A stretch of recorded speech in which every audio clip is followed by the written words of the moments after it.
Yo, yo, what's going on? What's going on?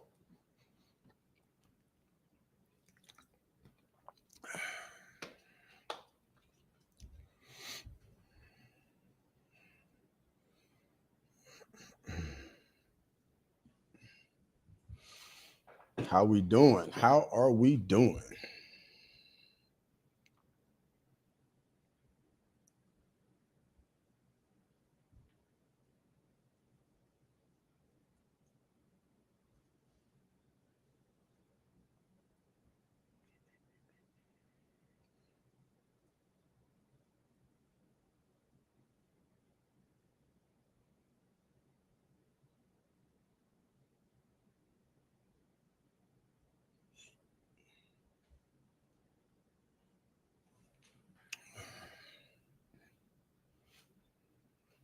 What's up? What's up? What's up?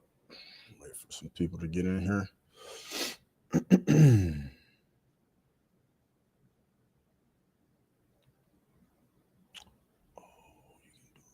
Right here.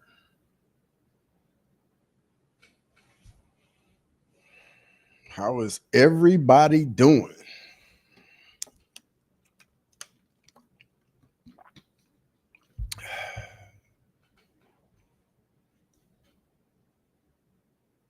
Make sure I got the right mic.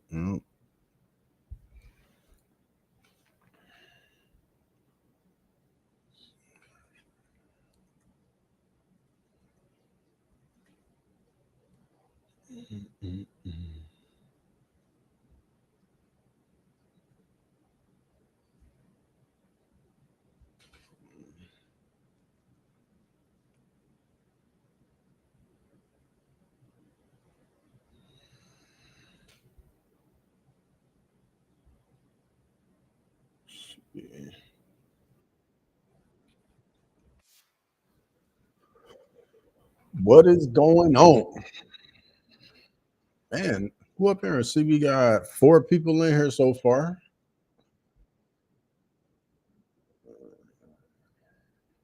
Get off this. Okay.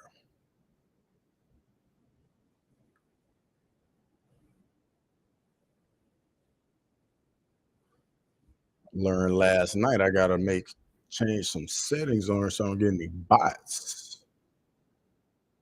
Feel like I learned something new on YouTube every time I come on here. Never fails. Right. Nope. See edit. Customization. Subscribers. Save. All right.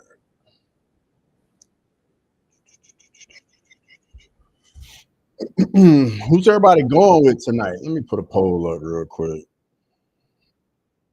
See who. Oops. KC Pacers.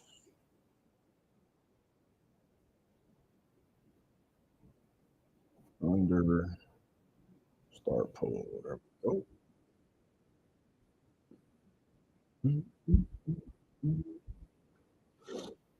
Who's in here? Let me know. Say what's up. Don't be scared. You can say what's up. Whomever you are.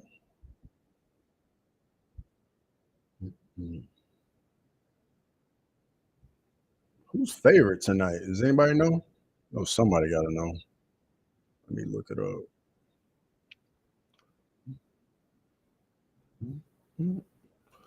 So OKC is favored by 11 and a half. Sheesh. I'm not expecting this to even be competitive tonight.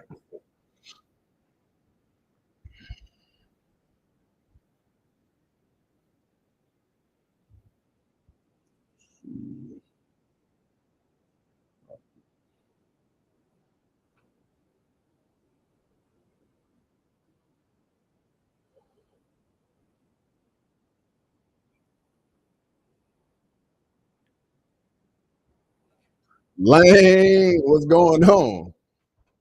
Lane, this is happening all because of you. I asked, you said you wanted it, so hey, had to run it back. Feel like game one was a good time too. So what all you got? What plays you got going tonight? Because I know you got several. Over under, I'm gonna say you got 3 plays going on, Lane. Maybe 4. I think the over under should be 3.5.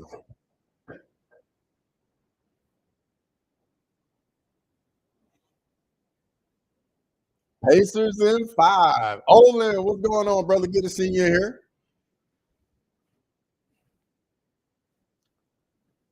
Well, yeah, I'm sure you took that plus 11. I just looked at it and saw it was I think it might have been 11.5, maybe. Just now, I just looked. I don't know, but yeah, that's wild. They're not expecting tonight to be competitive at all.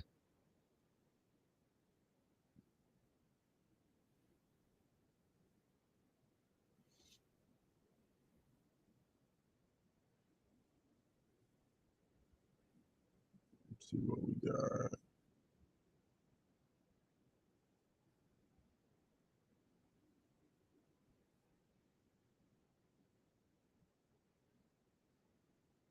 Ready for the game tonight.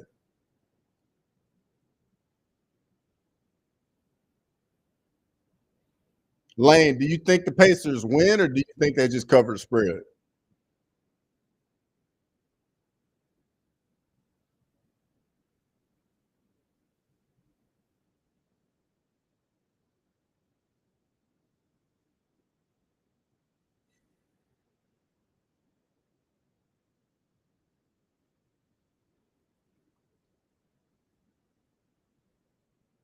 Oh wow! Oh, I was about to say for a second, I thought they took Jalen Williams out of starting lineup. I was gonna be like, what?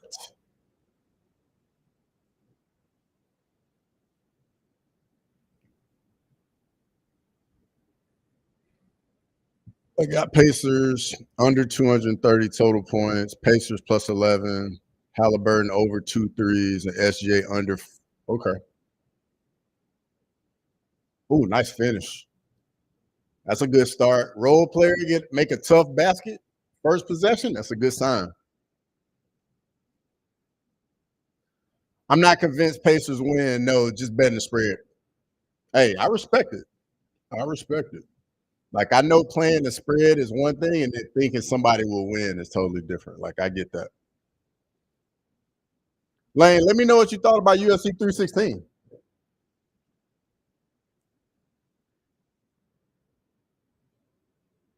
Nice put back. There you go, Chet.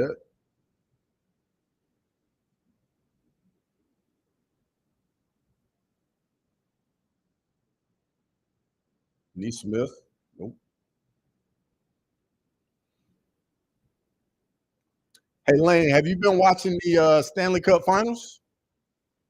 I don't think I've asked you if you follow hockey at all.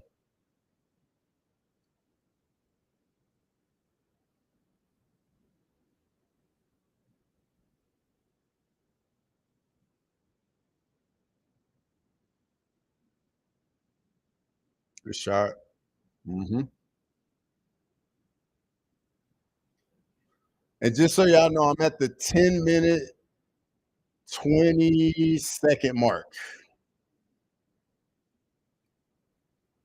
Ooh, nice. Chet aggressive. Wide open 3. Nope.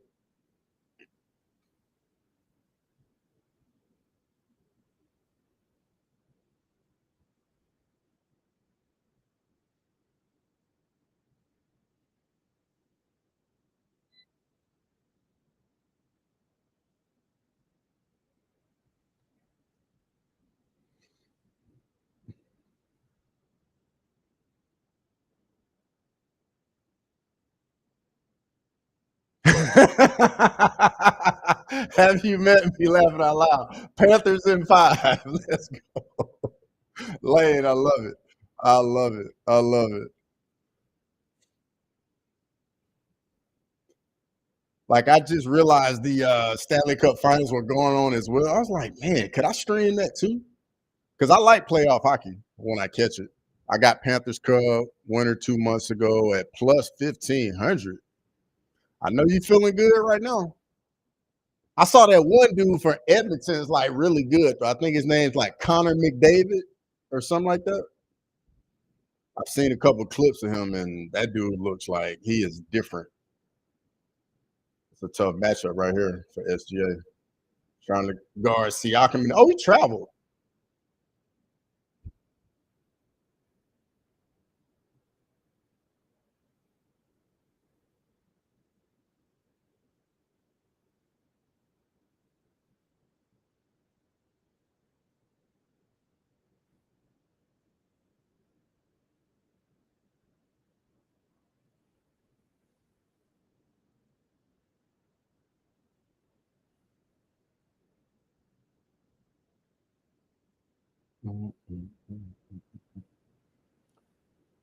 Jalen Williams had a tough game one. He got to get going game two.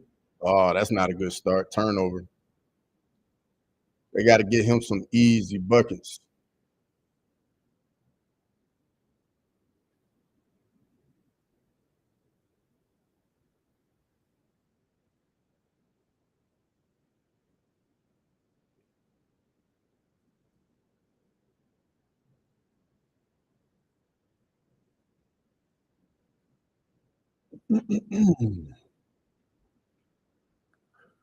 Jalen Williams has got to get going for OKC.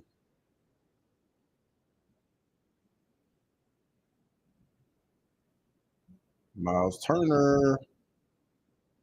Good defense. Oh, he almost hit that.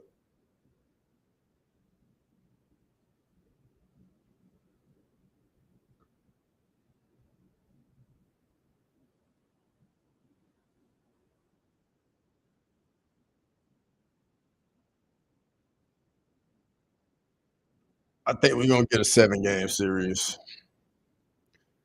CCB, what's going on, brother? Who you got tonight?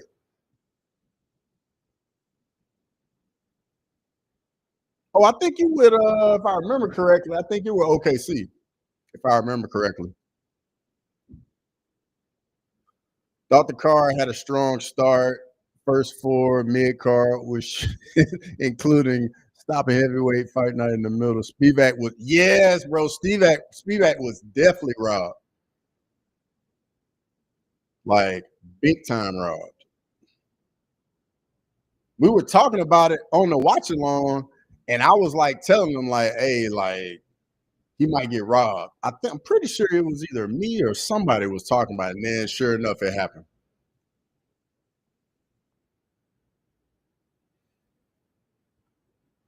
I was surprised that Spivak couldn't get Waldo Acosta to the ground easier.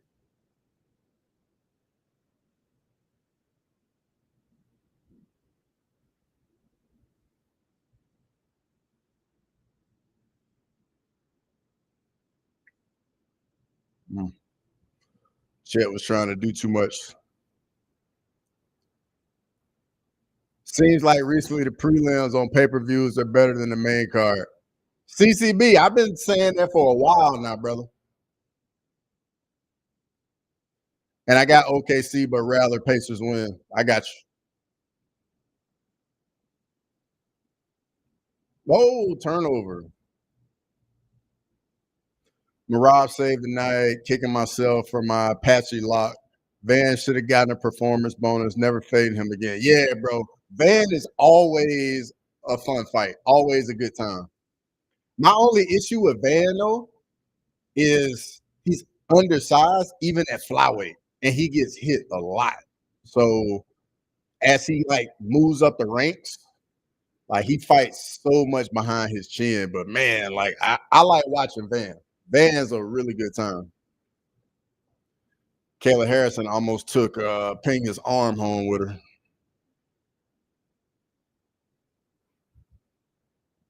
That fight was even easier than I thought it would be.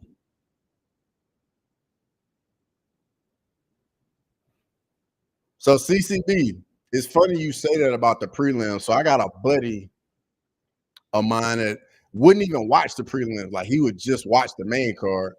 And then we actually went to an event and we got there for the prelims. And I was telling them, hype it up the whole time, like, bro, you gotta watch the prelims. Like the prelims be better because the fighters are hungrier. You know, they're trying to make a name for themselves. They're trying to get that bonus, right? So we go, and then he goes to the prelims, and the prelims were phenomenal. He was like, bro, you're so right. I was like, I tried to tell you. Patchy must think his striking is actually good. I don't know why he only shot one takedown. Yeah, man. I had a lot of people on me about Bautista going into that fight on on other platforms. Like going into the fight, they was bad mouthing Batista bad. I'm like, bro, like he's high vol. Like this one guy was arguing me. He was like, "What do you mean Bautista's high output?" Well, you saw it last night, dog. Hey, Bautista is low key, like, is gonna be a tough guy to beat for real. You clearly getting outclassed on the feet. Maybe try to take him down since your BJJ is so good. Yeah, I mean, you would think that, right? But maybe what it is like kind of how Charles Oliveira used to be, where the BJJ was really good and the striking was good, but the wrestling wasn't there. Because I feel like that's kind of what's elevated Charles Oliveira, like that in between from getting it to the striking to the Brazilian Jiu-Jitsu. Yeah, for real. I always watch the prelims, even when it's a bad card. Usually it turns out entertaining. Facts. Paradox, what's going on, brother? Good to see you here, as always. I appreciate it. Yeah, make sure y'all go on over there and subscribe to MMA Paradox. A good guy right there. Yeah, he landed 40 every bro. Like I was telling people, Batista, man, the output. Like if you can't like put him away, like he is going to put a lot of volume on you. And he doesn't stop moving. Like the cardio clearly is going to be there with all the movement he does and all the volume he throws. I'm curious to see what his takedown defense will look like though, because you know at bantamweight, man, you got to think how everybody's game fits against Marab.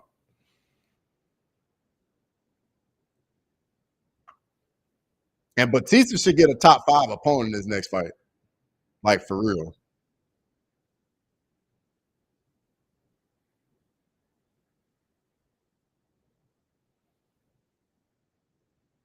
There you go, Westy. Good looking out, Westy. I appreciate it. Yeah, make sure you go on over there to Paradox. Westy, how you doing?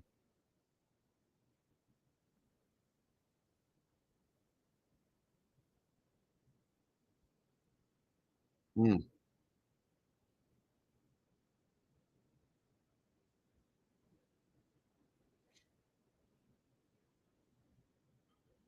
Mario deserves the Yan fight more than McGee.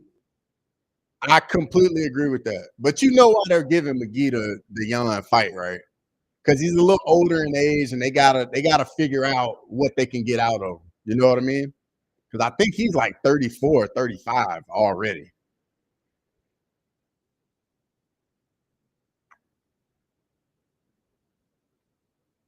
Man, that's a tough shot. They bailed him out with a foul call? Man,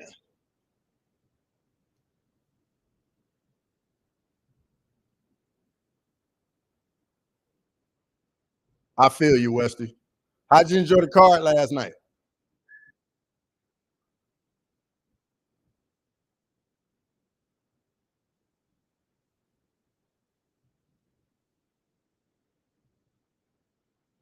Yeah, I get that part. He's 35, I think. Yeah, that's the one thing about it. I feel like if he was a young guy, I don't think that fight would be happening.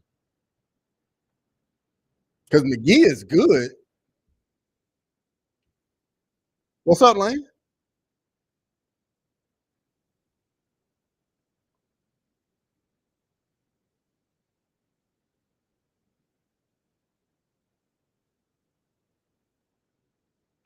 Turner.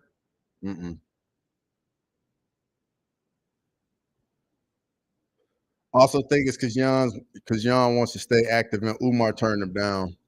That makes sense too. And I think a lot of people in front of McGee, I think they might be booked up too, if I remember correctly. Don't somebody gonna probably have to go look that one up, but I thought so a little while ago that for the most part, all the guys in front of him were booked up.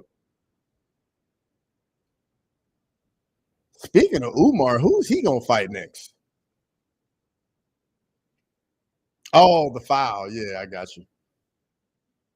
Bro, SGA just has a way of just getting those calls. I mean, it's when you're a superstar in the league, man, you get different calls. It just is what it is. And it's like that in every sport. Like the refs just treat you differently. It's like Mike Trout in baseball, Shohei, when they're hitting, bro, the strike zone shrinks.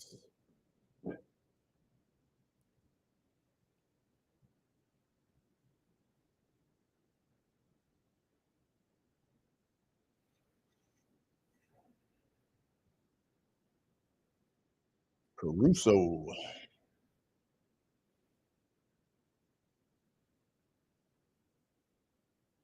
People are saying Sugar versus Umar, but I don't see the UFC making that. Yeah, because if one of them loses, like the guy that loses is done. Man, that's too deep right there. Pause.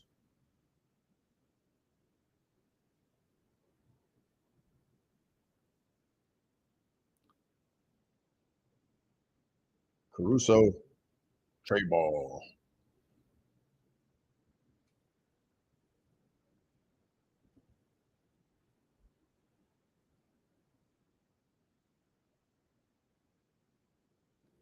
Celibate Sugar, most overrated mythical fighter ever.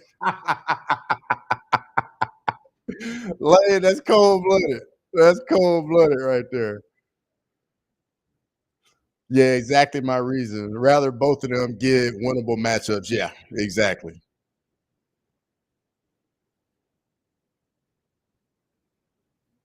Man, the poll is still 50-50. Jeez. That's a tough shot. Got it.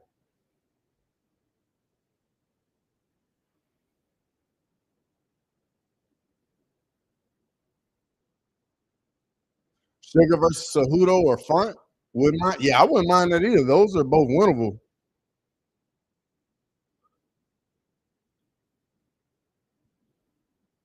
Because I really don't think Cejudo got much left. I think Cejudo's pretty much done. And Font is so hittable.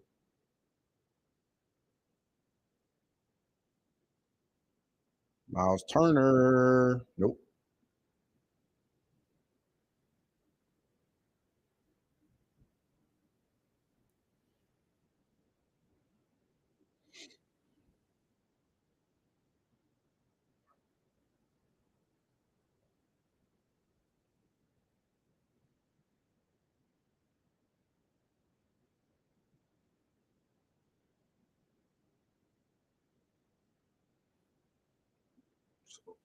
Umar. Who does Umar fight? I don't think they do Sugar and Umar though. I'm with you on that one. Celibate Sugar though.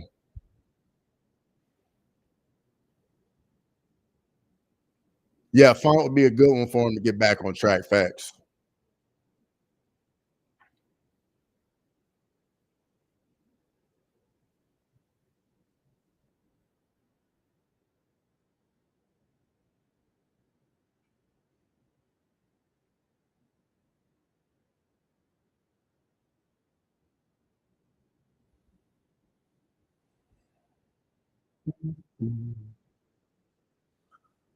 Okay, cool. So game 3 will be on Wednesday. Okay. I could I could stream that.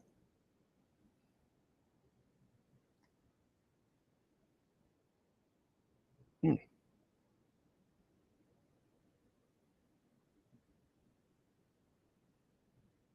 Second unit versus second unit right here.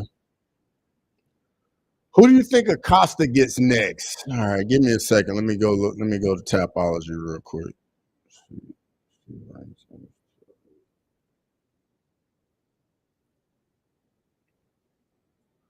Topology. Let's see.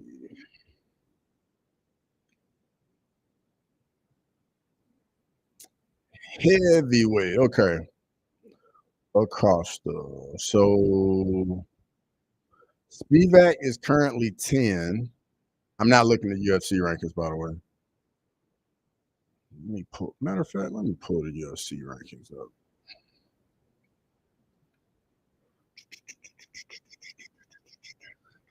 Heavyweight. So Spivak 7, Almeida 6, Curtis Blades. Isn't Curtis Blades fighting that Russian we haven't heard of?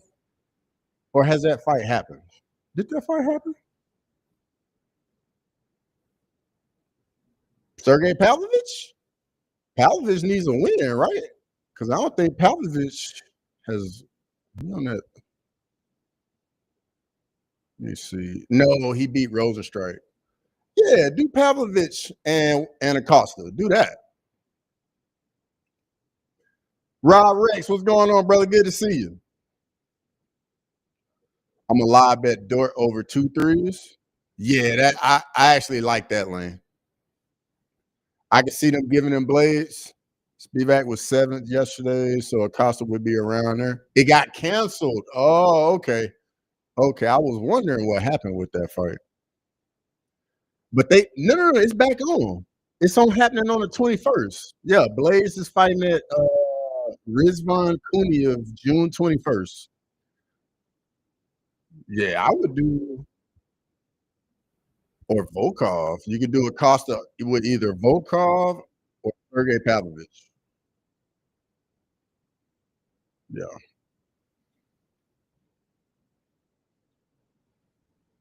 Yeah, that would be good too. Yeah, that makes sense.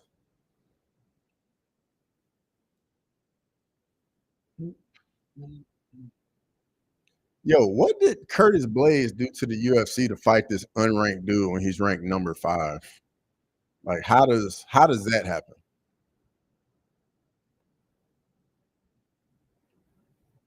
And I think they're holding Gon out just because they don't know, what's going to happen at the top.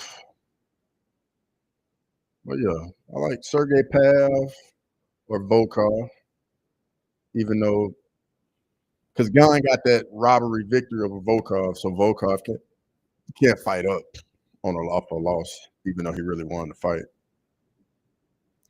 That sucks, man. What's your favorite NBA team, brother? I'm a Spurs fan, born and raised, working on my man cave. Currently got 4 autographed jerseys: Ginobili, Parker, Duncan, and Wemby. Bro, that's solid right there, dog. That is solid. So for me, I honestly don't even have a favorite team. I mean, growing up, there was no NBA team, but I just like different players. Like I actually like Wemby. I like watching Wemby. Yeah, Danny Clay Jones said he fight Tom gives me hope he will. We'll see. Ooh. So how about did y'all see on Twitter that they're talking about Francis coming back to the UFC? I know y'all saw that, right?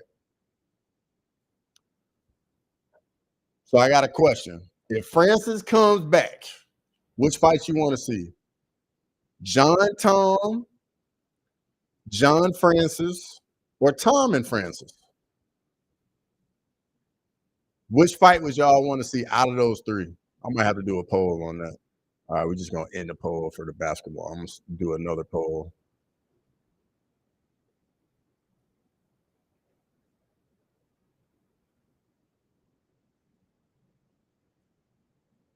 Let's see.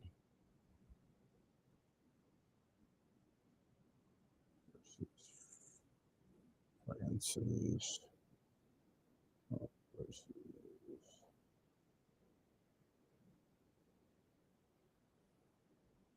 I feel like that might cause for a little conversation right there. Which one would y'all prefer to see?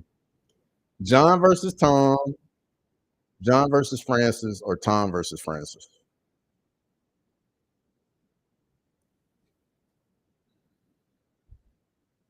Halliburton. Ooh. I love it when he does that. Bang! Love that. Oh, nice finish. Nice finish. That's a nice little lay in right there. I saw him mention he wants to come back, but Dana didn't sound thrilled and said he wasn't interested. I think he might have burned that bridge. We know Dana holds grudges. True. But at the end of the day, Dana likes money as well. You know what I mean? Like Francis got his money now, dog. So Francis be like, yeah, like I can kiss the ring now. I just want a couple of big fights. Tom versus Francis sounds crazy, but I got Tom more accurate in his shots with just the amount of power. I don't know if I would say the similar type of power, Rob Rex. And here's why. Tom doesn't have that deft touch. Like one punch and somebody is like vaporized. Like he's the guy, he hits you and he'll rock guys, and then he has to swarm them and finish them. That's what he did with Curtis Blades. That's what he did with Sergey Pavlovich. Whereas with Francis, Francis got that deft touch. I feel like Tom and Francis would just be like, you would just be nervous the entire time watching the fight. Like, you'd just be holding your breath.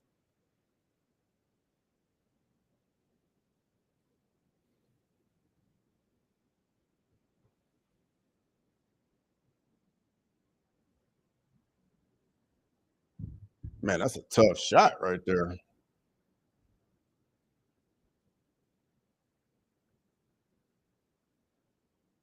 SGA. Mm,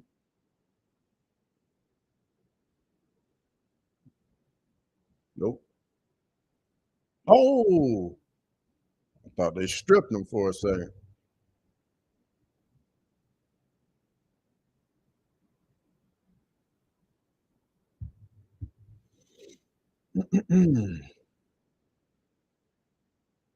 Oh,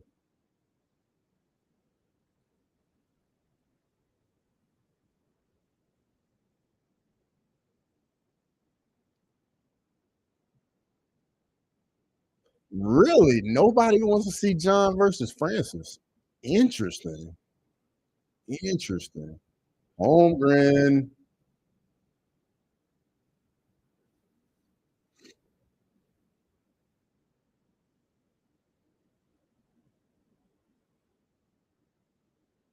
I like playoff basketball where they actually start playing some defense. Ooh, good defense, Chet.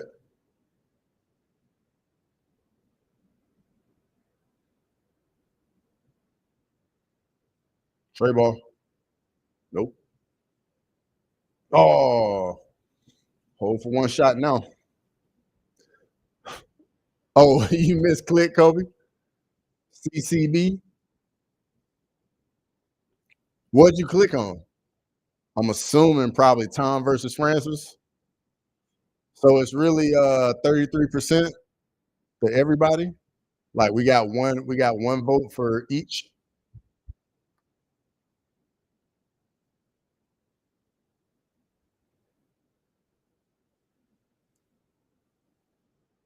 Oh, and one. Good point. Francis does have major power first round, and Tom never left the first round. Someone would die laughing out loud, but I don't think KO from Joshua looked too. Yeah, you're not wrong at all about that. That KO looked brutal, brutal. End of the first quarter.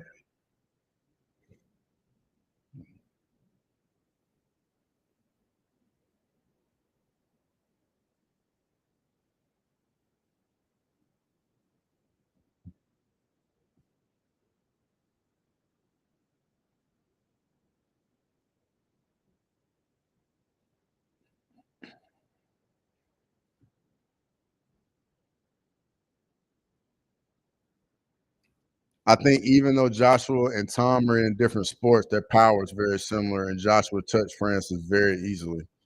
True, he did, but you got to think like I kind of look at Francis like this in boxing. I think about it in the terms of like track and field. You got a decathlete, right?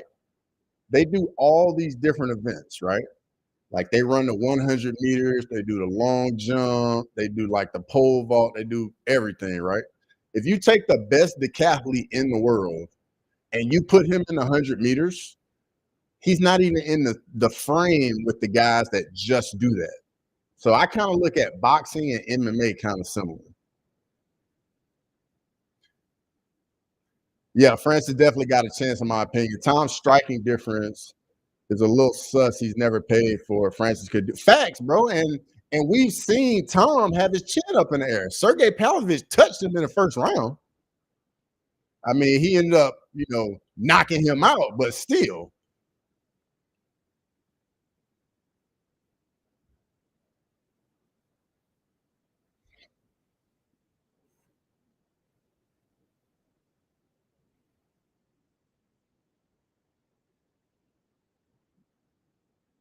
It's crazy how fast things change, man. Sergey Pavlovich went from being the boogeyman at heavyweight to like having a grapple with Jairzinho Rosenstrike.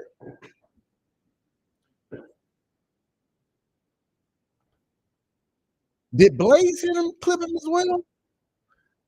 I literally I feel like that knockout was so fast in the Blaze fight that I didn't even know if Blaze hit him at all. It's a dangerous fight for Tom. Someone is going to sleep. Facts. 100%.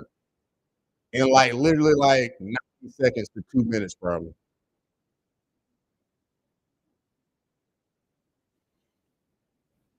Like you literally would be holding your breath the whole round. That'd be fucking awesome.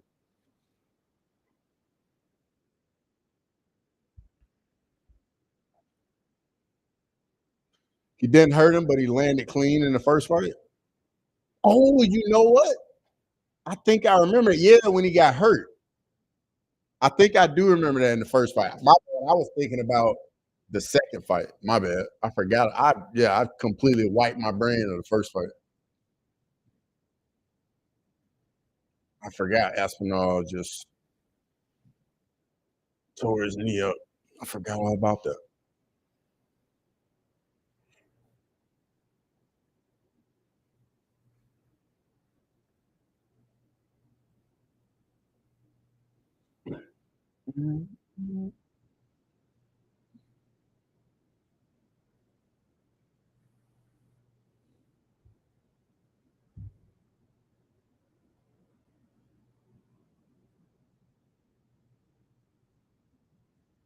Dana said he probably wouldn't resign him yesterday, but I bet he would if Jones doesn't take the Tom fight. You know what? That's a very good point. Like if John just retires, then hey, that Tom versus Francis fight. Because if Tom win that, now he's validated as no like he's beating somebody, he's beating the champion. You know what I mean? Maybe I'm tripping, but even before he blew his knee up, Blaze was landing. I'm gonna have to go back and watch that one because I really, really don't really remember much from that fight for real. I just remember Aspinall getting wheeled out of there in like the smallest chair ever. We've seen Tom get hit, but not really get hurt aside from the injury. Facts. Facts.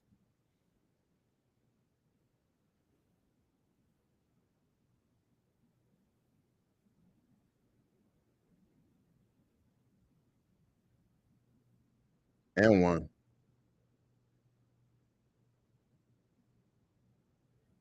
There you go. That's what Jalen Williams needs right there. An easy bucket. An easy bucket.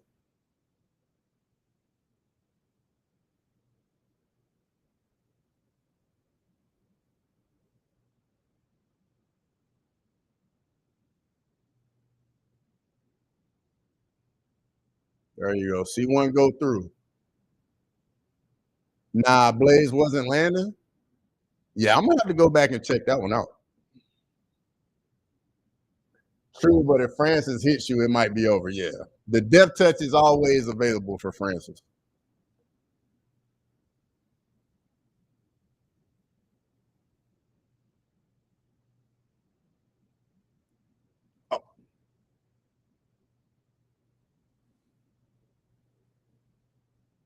It was over before either could land.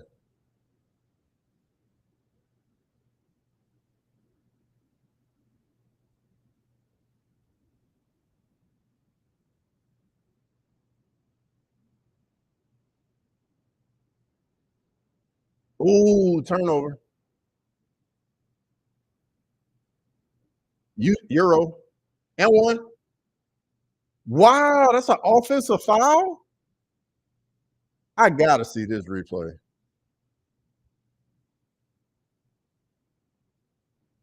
What? See what we got. Yeah, that's a block. That's a block.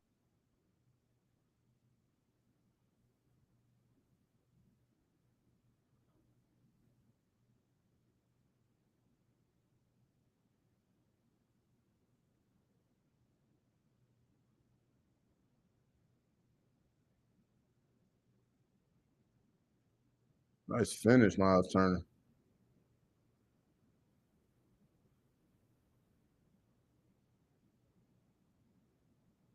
Main reason John won't fight Tom is because there's not enough tape for John to look at on Tom. That's hey, I definitely can see that. But at the same time, John got all the leverage. You know,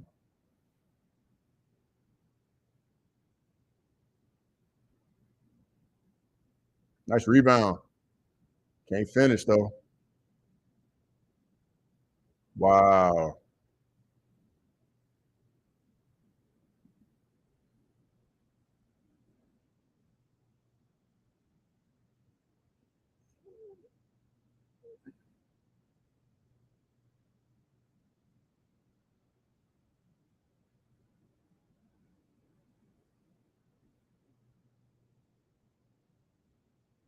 I think the fight's gonna happen though. I think John gonna fight Tom. I think it's gonna happen in November.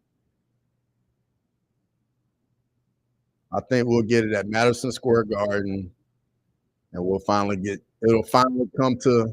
We'll get a conclusion on that. What is this movie? Brad Pitt as a race car driver.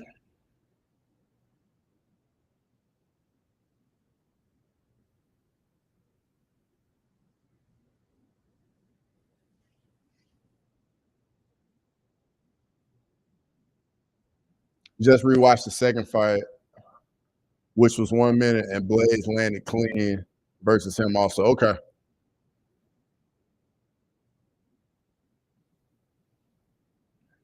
Like that's the thing. Aspinall, hey, like he got the shortest fight time, but he will get hit now. And his chin is in previous fights, his chin would be up in there. Obviously, it didn't hurt him, but if that's Francis, this might be different. I admire your positivity for John versus Tom. Bro, I literally just look at it like John's a competitor, man. Like John is not afraid of Tom. Now I get it, he's at the end of his career, he's risking everything. Like I get all that. But at the end of the day, he's still a competitor, you know? And when you risking everything, you kind of want to, some things your way, which would be Madison Square Garden. That's all I'm saying. If that fight's not made for Madison Square Garden, it's not happening. That's my take.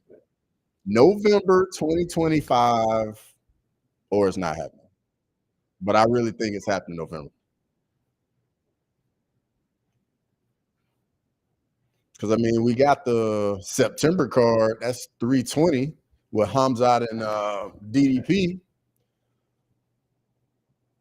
The October going to be Abu Dhabi. That's probably going to be Pereira versus Magomed Ankalaev. And then November will be John Jones versus Tom Aspinall. I used to think that, but it seems like it's not happening. Yesterday gave me some hope again, though. Hey, I'm telling you, right? I'm telling you guys, that's when it's happening. November.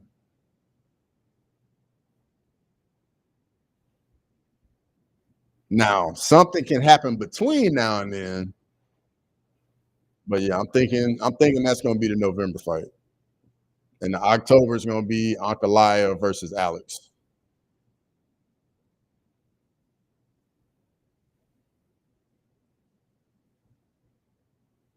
I wonder who's going to be the co-main for 320. Have they announced that? The co-main for 320? See, 320 co-main.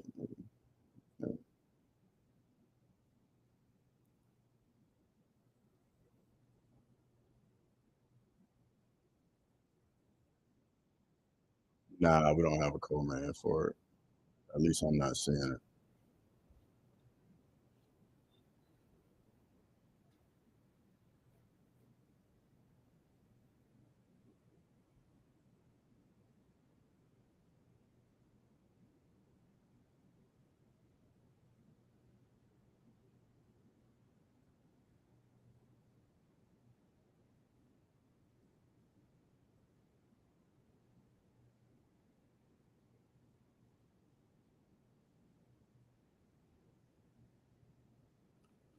Halliburton on the bench for a while.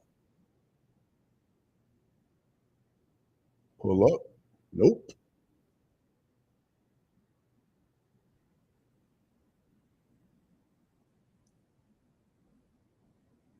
Ooh, nice block.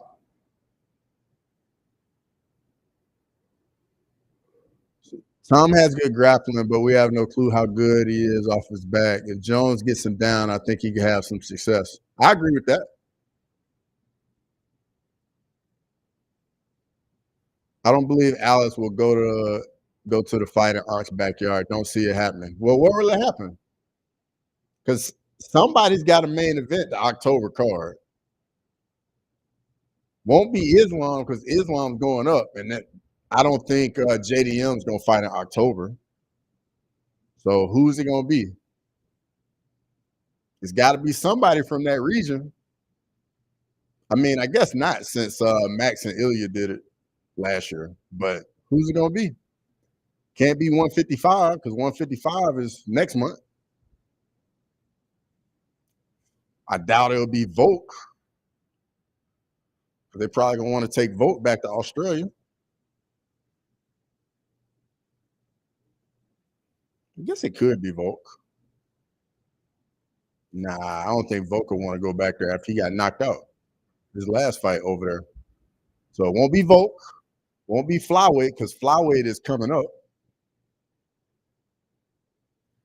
They should make Masar versus Volk. I 100% agree with that. 100% agree with that. Like if they make Volk Yair, bro, it's that's just BS straight up.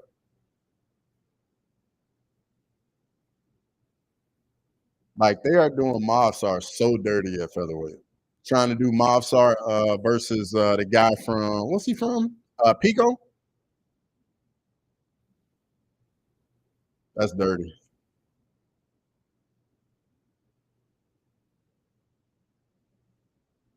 13-point game.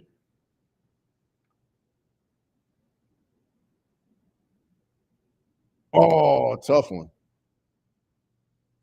Uh-oh. Uh-oh.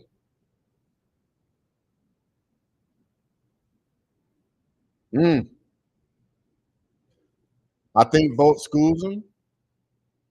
Oh, yeah. Vogt's going to be way better on the feet.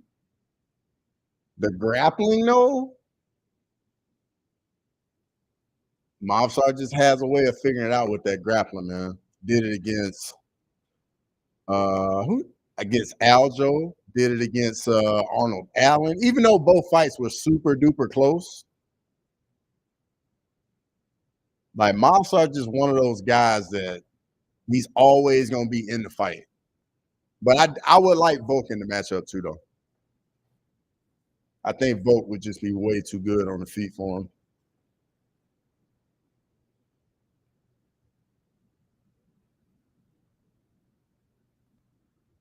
Alex wants to fight in Brazil, especially for what is likely his retirement if he loses. UFC owe Alex way more than any belt or not. Valid. That's very valid. I can give you that. I don't know if the UFC want to go back to Brazil though, because the last couple times the UFC has gone down there, it has not gone well. UFC 301 was a dud, and then was it UFC 293? Was 293 down there? Whichever one with Glover Teixeira versus Jamal Hill.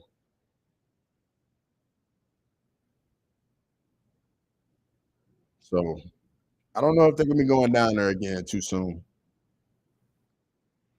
I know they're going back to Paris, but I think that's gonna be a fight night. I like when they go to Paris, man. That crowd is legit.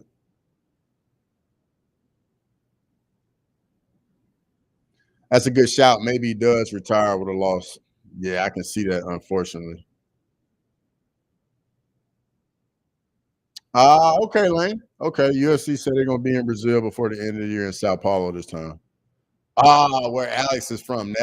That makes total sense.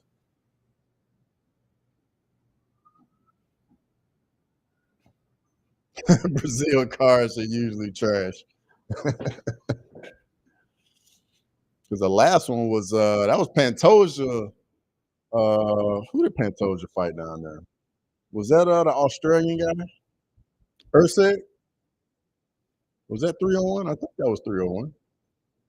And that's when Anthony Smith was that when Anthony Smith beat Petrino with that guillotine? Was that 301? But yeah, the last two Brazilian cars haven't gone too well.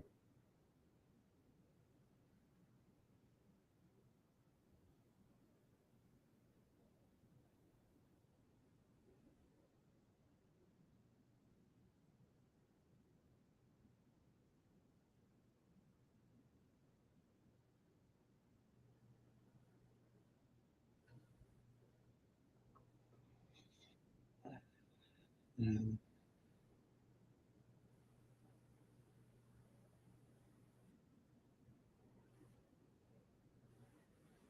I think Alex can win the rematch. The fight was closer than people make it seem. 3-2, round three was a toss up, in my opinion.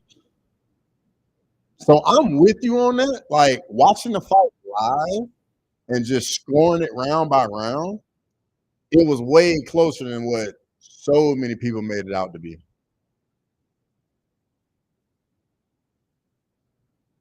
I agree. Alex win the rematch.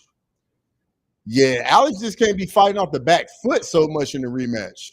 Like Alex got to stand his ground and get some respect because he just literally looked terrified of getting taken down in the first fight. And I think that's why he couldn't let his hands go. Shit, nope.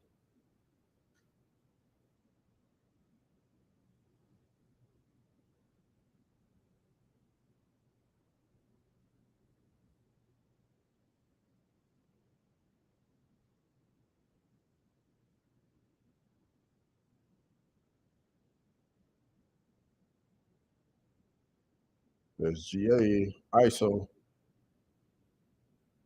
good D. Man, better offense. 15-point game.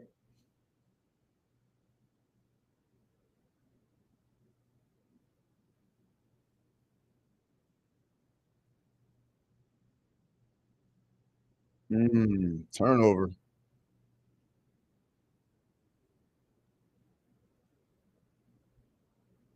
Yeah, Alex couldn't land his jab, hook all night, didn't throw as much, should have body kick. Yep.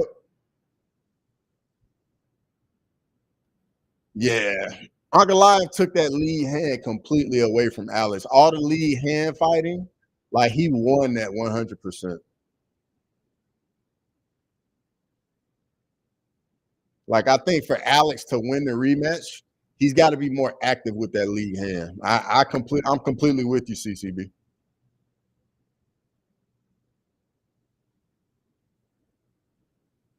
Remember, it was a 15-point game last time in the second quarter. I do, but you can't expect that type of comeback in back-to-back nights, though. Alex was right about Jay Hill was right about Alex struggling more with southpaws. Yeah, he definitely was for sure. Because that lead hand fight, man, it takes away his best punch.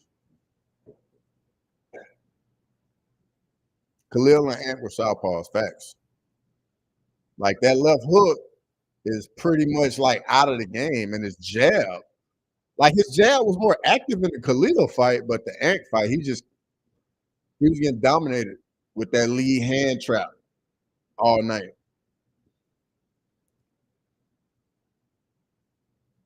Tough shot.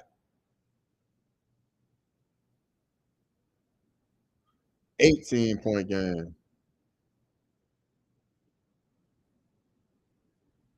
Ooh. Ooh, 21-point game.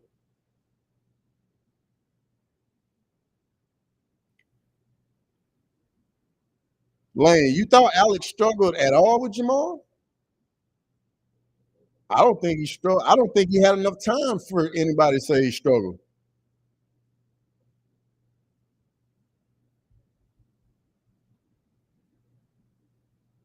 I mean, they were pretty much like trading kicks.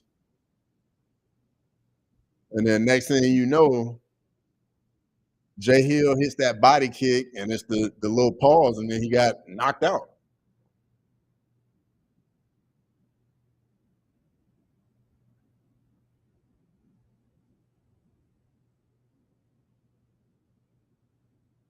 Nice finish, SGA. Man. 23-point game.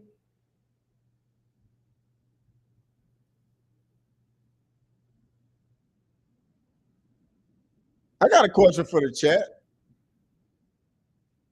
Nah, Alex didn't have any struggle with Jamal. Persons already stole one, they good with a loss. Facts. Absolutely. So my questions for the chat: who does Azamat Mirzakhanov fight next? I mean, dude's undefeated at light heavyweight, and the division is very shallow. Very shallow. Let me look at light heavyweight real quick. So Mirzakhanov is 12 right now.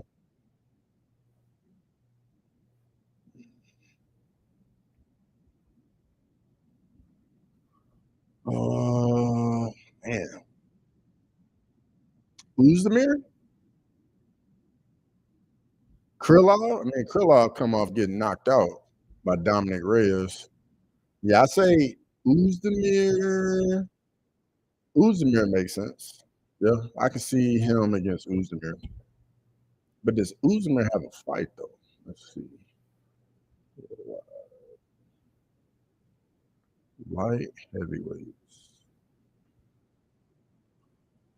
Let's see. Uzdemir does not have a fight. So, yeah, you could do that. Mirzakhanov, Uzdemir. He's older, so he gets to step up. Absolutely, CCB. I say Walker if he was younger, but since he's so old, Rockets. I was looking at Rockets, but I was like, man, Rockets like I think Rockets is maybe 5, maybe. Rockets is 6. So that's a big jump. It would kind of be like what Marcus McGee's doing with Jan, in a sense. Yeah, Vulcan would be a good one also. I appreciate that. Oh, turnover. Nice finish.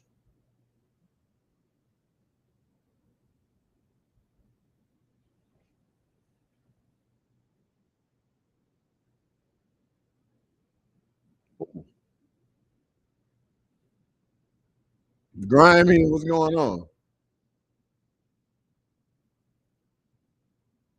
Ooh, that's a tough shot.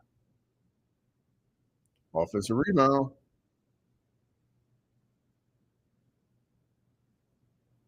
Short. Oh, turnover.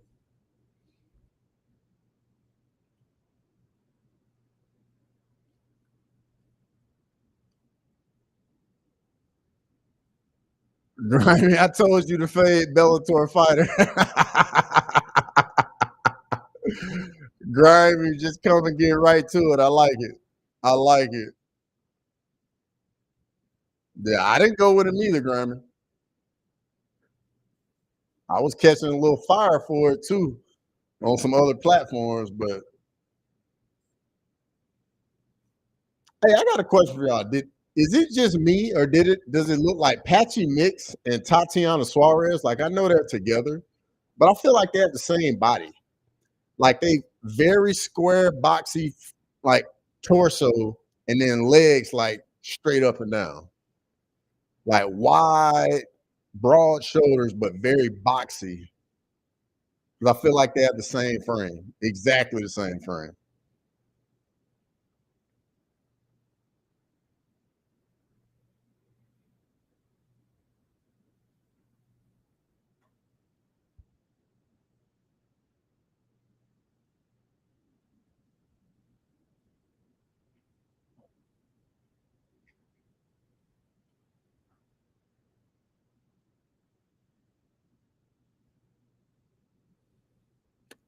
These shades are, what's the company called?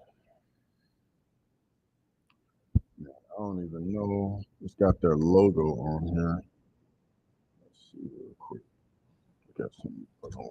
They are by Nevin, Neven, Nevin.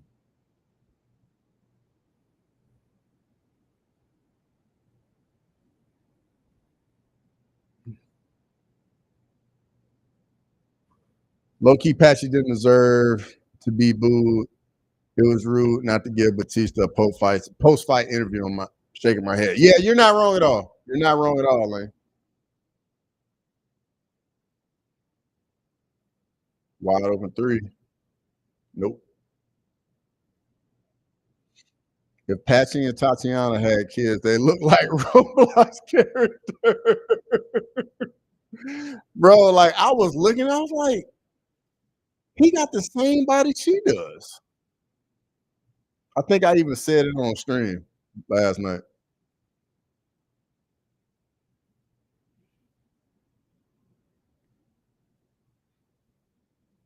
Trey ball.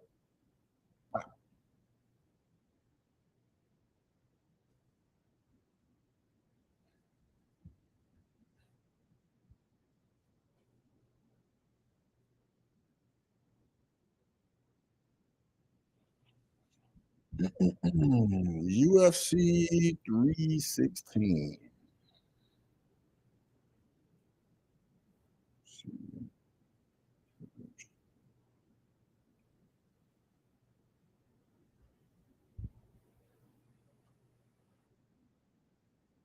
And Marab is even more of a problem. He starts finishing people.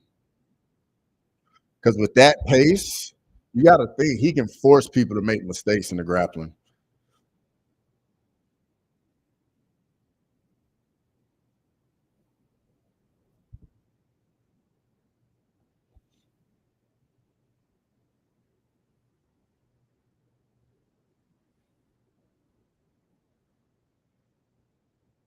What do y'all think? Y'all think Marab's the bantamweight GOAT?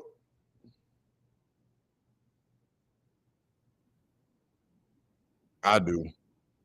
With who all he's beaten,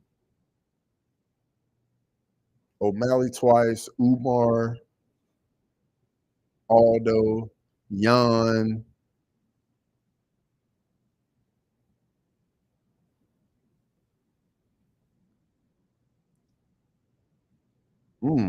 Nice finish.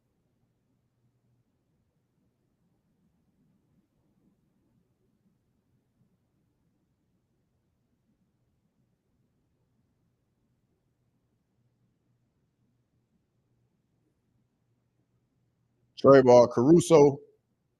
Wow.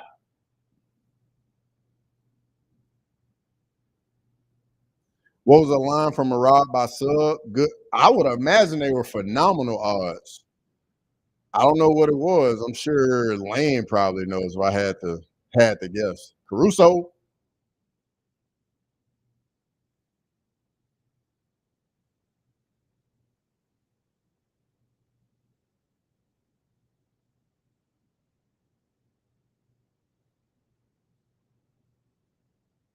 Oh, nice strip.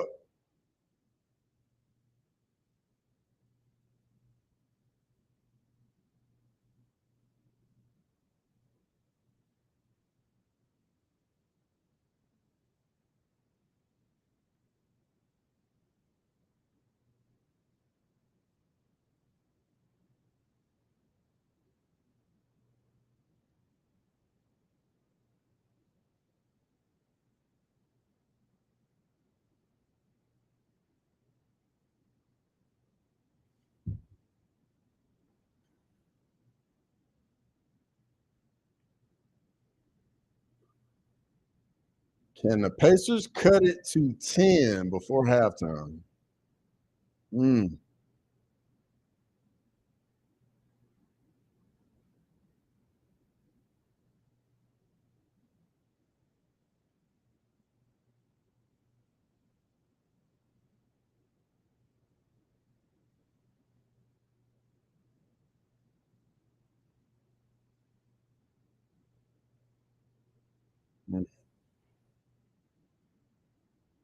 17-point game.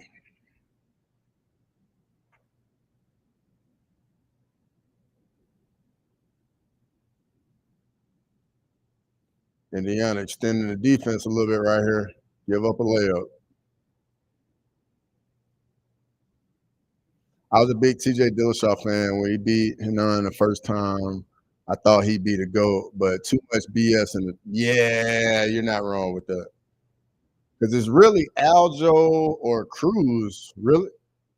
Isn't it? Like that, those are the other two in that discussion, right?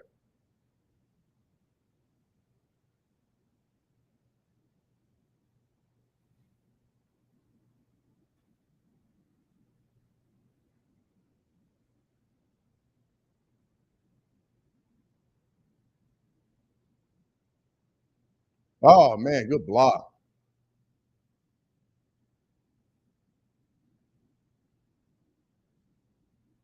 Tough defense.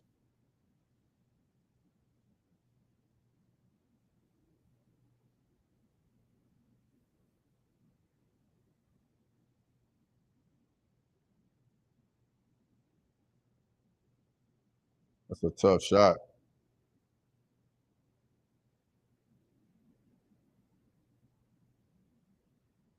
Nemhard and one. Nope.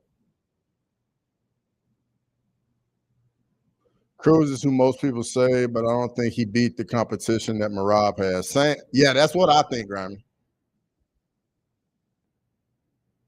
Because I mean, Marab's resume. Let me see. Pull it up real quick. No, I just said it. So Marab's last 10 fights: Casey Kenny, Gustavo Lopez, John Dodson, Cody Stamen, Marlon Moraes, Jose Aldo, Peter Yan, Henry Cejudo, Sean O'Malley, Umar Nurmagomedov, and Sean O'Malley again. Like, bro, that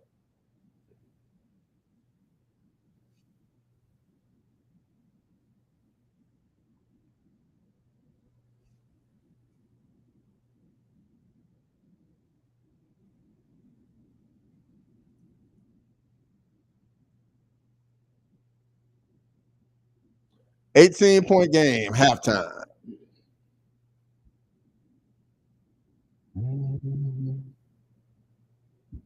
Marab needs to fight. Oh, absolutely. He's gonna fight Sandhagen. Absolutely. Absolutely. How do you think that goes, Grammy?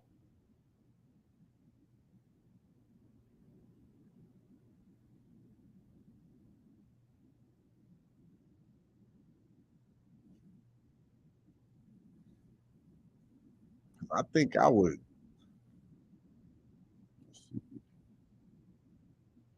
If he beats Corey badly, he's the GOAT, no joke. Well, yeah, definitely. Definitely. Let me pull up Dominic Cruz. That's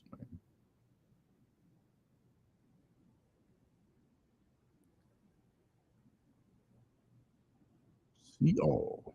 Okay.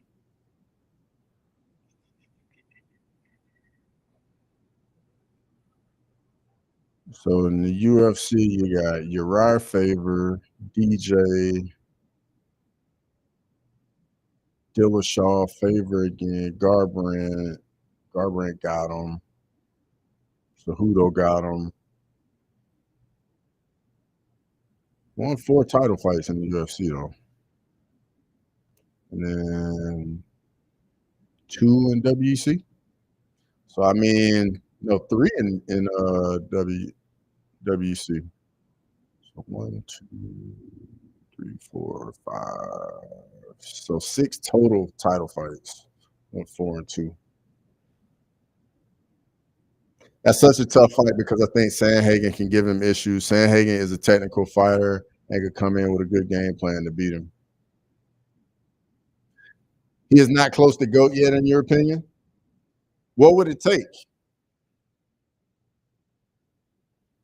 Like, I definitely know, like, he doesn't have the title fights, but like this run he is on.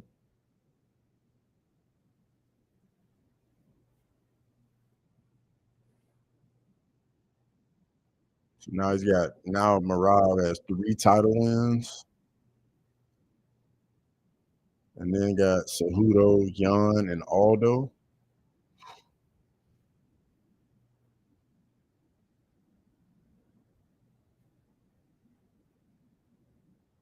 No, CCB. I mean, at bantamweight.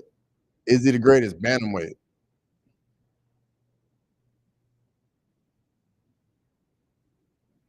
Call me crazy. I want to see Marab go up and fight Volk, and I got Marab. Really? Really? Man.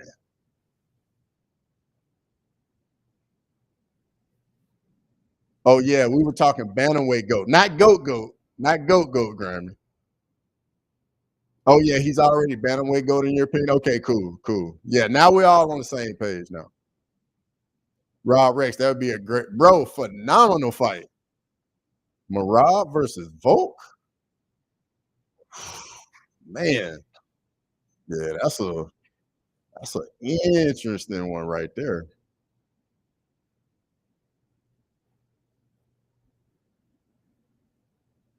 Marab be fighting a bigger guy that's his size. And Volk doesn't do too well against guys his size. I'm just saying. He does better against the bigger guys. The smaller guys give him some problems. I know it's a stretch, but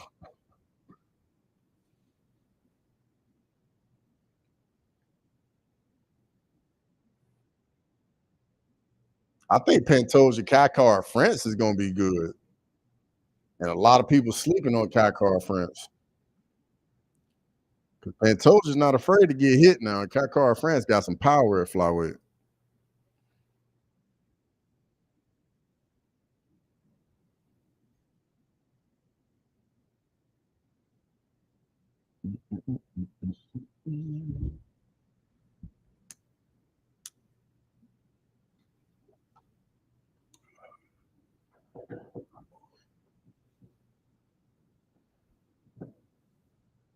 You gotta stop slouching. I think Marab beats Corey. Even if Corey stuffs Marab, he would just keep shooting and eventually get some. And his striking is low key effective. Bro, for his style, it is super effective. Super effective. Facts, been saying that for months. Kakar France has a legit chance. Bro, yes, man. And I feel like nobody talking about it at all. Because Kakar France, bro, that right hand is nothing to play with. What he did to Garbrandt, what he did to Ursig. Just telling you.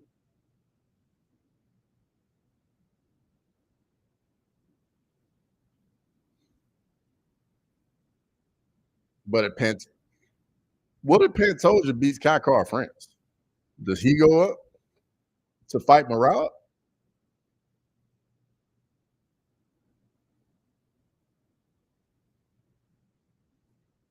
The fear of the takedown opens up the striking from Marab. Bruh, 100%.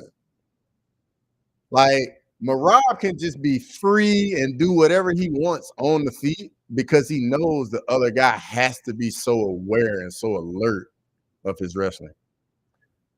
Great takedown defense, and Metoja's 34, which is old for flyweight, also relies on getting hit too much for my liking versus a guy that can put you down. Facts. Exactly. Exactly, CCB. I definitely agree with that. Like, I just think it's a stylistic, like, good matchup for Kai France.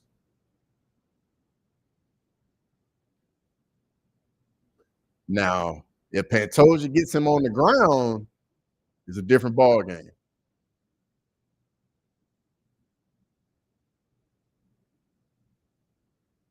You can get hit clean versus Morono and Roy Val, but versus Kai France, you're in danger. Ursay, we don't know because he only KO'd Matt Schnell. Facts.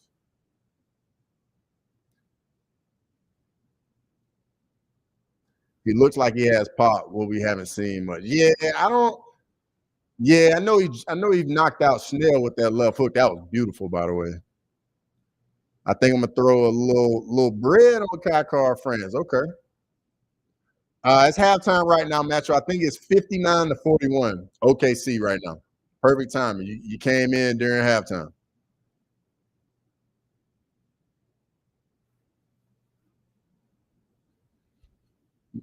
Metro, what'd you think of last night?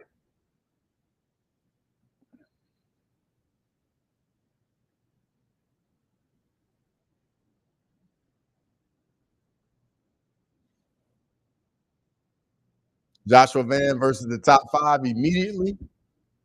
Let me look at the top five at flyweight. Let's see. Tatsuro Tyra, Kai France, Amir Albazi, Brandon Moreno. Where's he at now? So he's at 14 as of now. Just beat Bruno Silva, who's 12. I don't think they're gonna put him up in the top five. I think you could do him versus Azu Almabayev, or maybe Tim Elliott, because Almabayev is kind of young, so I don't know if they want Ali. Ooh, you could do him Alex Perez. I actually would like that. Yeah, Pantoja might sub him if when he gets him down, but Kai France is very hard to take down. Facts. You're not wrong at all about that. Van versus Albazi. Fuck it. Yeah, man. Like Albazi, that robbery win he got over Kai France.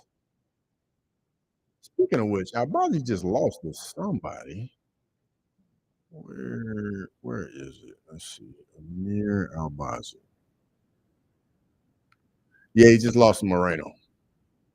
You fight history. The Kai France fight was a robbery. Man, he is not very active. He just fights once a year.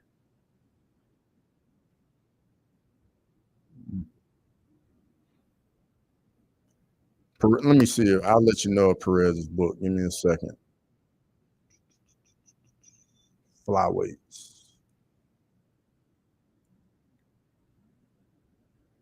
Yeah, Alex Perez got Ursay August 9th.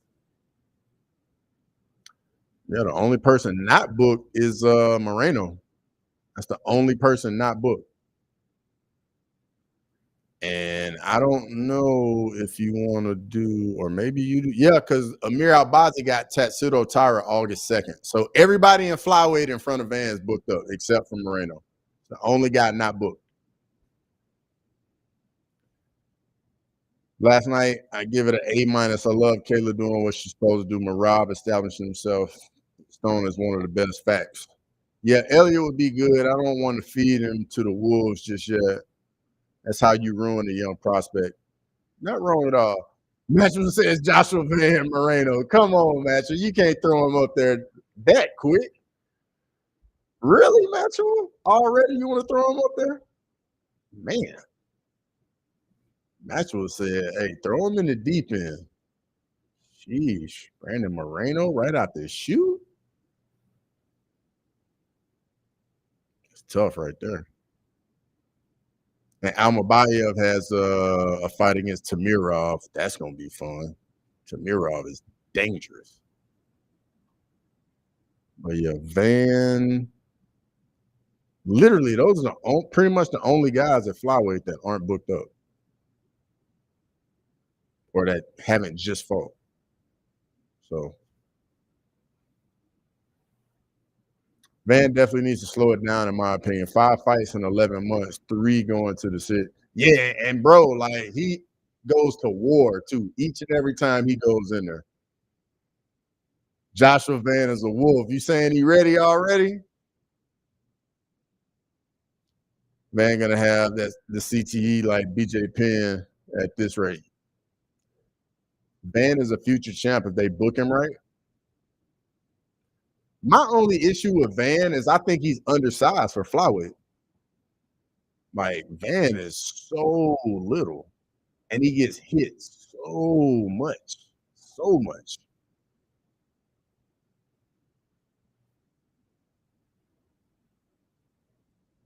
But I will say this though, I think regardless who you put Van in there against, he's gonna be in the fight, regardless who you put him in there with, minus Charles Johnson, of course. 7 to 8 UFC fights at age 23. Like, holy fuck, that's impressive. Facts, bro. Super active. Super active. Impressive. He's who Rosas thought he was. Yeah, and Van, bro, each and every time, like he don't play around. Like he walked forward, he let them hands go. But if you're gonna beat him, you're gonna have to put him down, though.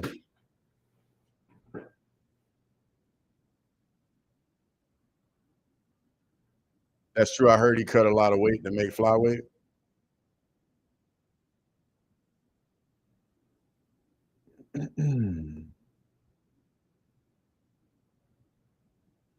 Yeah, but everybody's booked up though.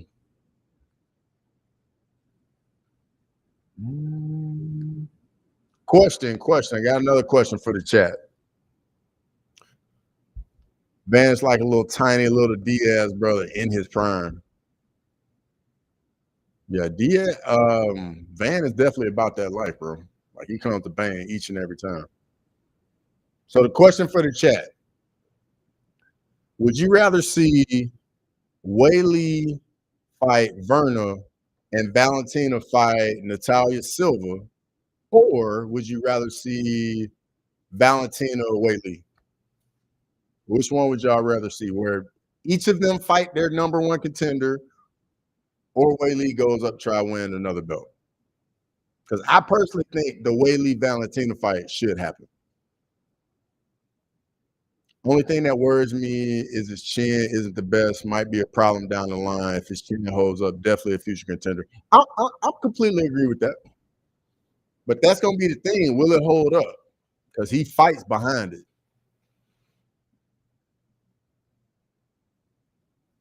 Like he fights like a baby Ilya Taporia with less power. Like Ilya gets hit, bro. Fights behind his chin too. Really good boxing. Valentina versus Whaley. I want to see Dakota. Bro, she gonna be in the UFC at some point. They're gonna get her over there at some point. If she can get out of her contract from on her though. Nunes or Harrison? How old is Amanda Nunes? Amanda Nunes, age 37. Ooh, that's tough there. That's tough. Kayla's 34 though. Man, that's a tough one. That's a tough one. Uh, I think Nunes is gonna do bad things to Kayla on the feet, but if Kayla gets in the clinch and gets her on the ground, Nunes, you know what? I'm leaning Nunes in that. Just because I know Nunes got some BJJ. And I think for that fight, Nunes would come in ready to go. She would train, she would be in shape. Grimy saying Nunes gonna spark her. I can see that too, honestly. Because Kayla on the feet is like that's not really her forte. Valentina versus Whaley. She can beat the champ and then makes room for the division to grow. Yeah, I think Dakota beats Valentina right now. Yeah, I don't know who I lean as of now. That's the thing, man. Like, because I think Nunes will actually like train her butt off for that fight. Like, we ain't gonna see the Amanda Nunes that shows up for a check. Like, we're gonna see her motivated at 37. She already looked like she's in decent shape right now. And like they both trained for a little while at American Top Team before Nunes went to her own gym. So Nunes has been seeing this coming for a while. You know what I mean? So I'm definitely looking forward to that. And hopefully we get Valentina Whaley. I think that'll just be good for women's MMA.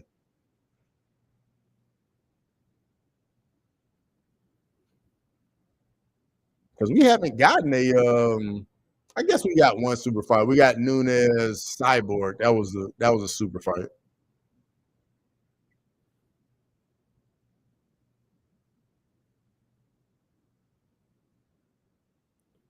Harrison usually needs to press opponents to the cage for takedowns, and that's going to be hard versus Nunes.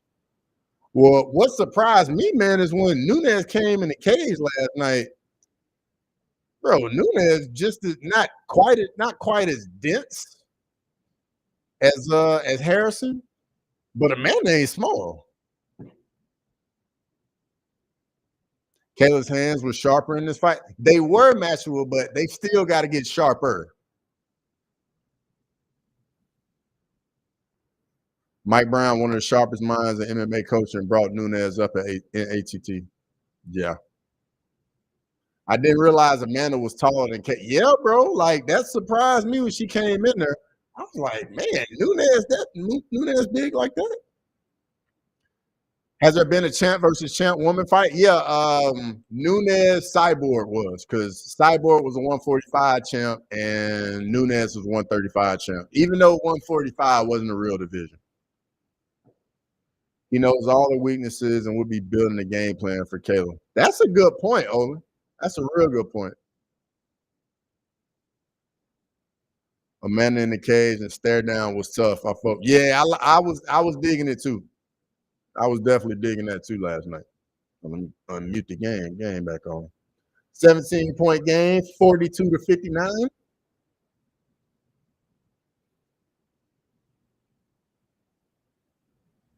Lane, you didn't like that?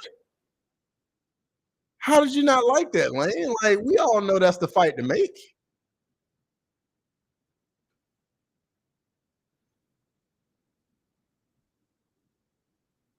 I mean, the English is a little cringe, but not a first language. Promotional, well, of course, it's a promotional stunt.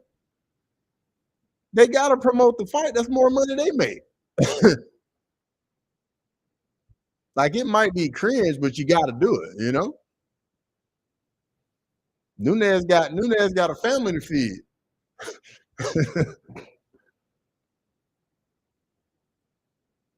Wide open three. Sterling, what's going on, brother? What's going on, Sterling? 18-point game.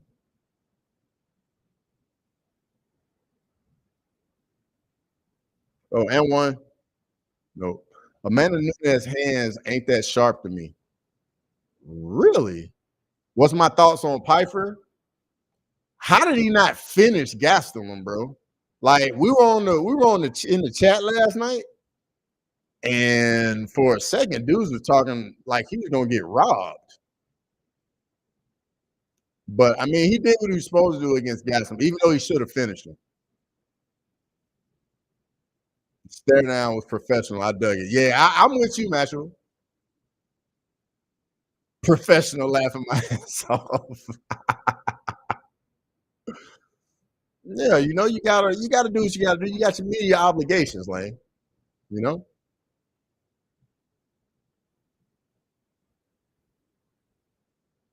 Lane. I know you going with Amanda too. I know you repping with Brazil. You gotta rep Brazil. Probably gonna have your Brazil shirt on during the fight and everything.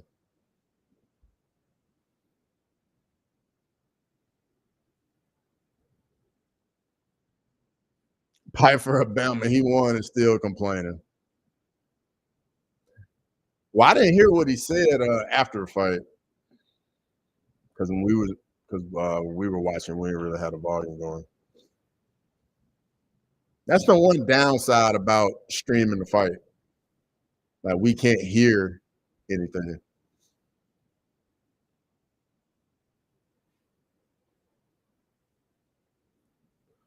Harrison striking still stuck. Nunez's hands are way better. Even last night, didn't think she landed much on the feet. Oh, nice shot, SGA.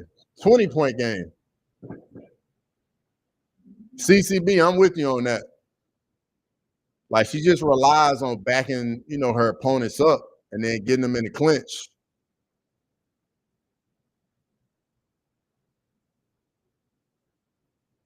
Why do women hate women so much? Look at the WNBA.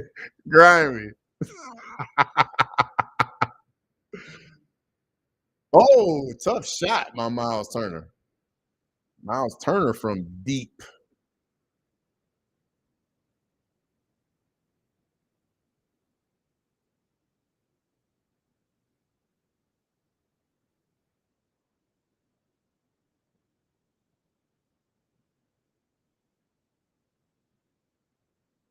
Ooh, tough shot.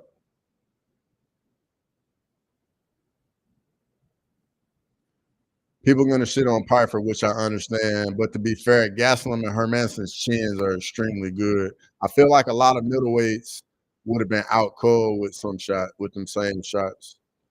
Bro, how was Gastelum not out? Because Gastelum, honestly, to me, bro, Gastelum's he's a welterweight. He's an oversized welterweight.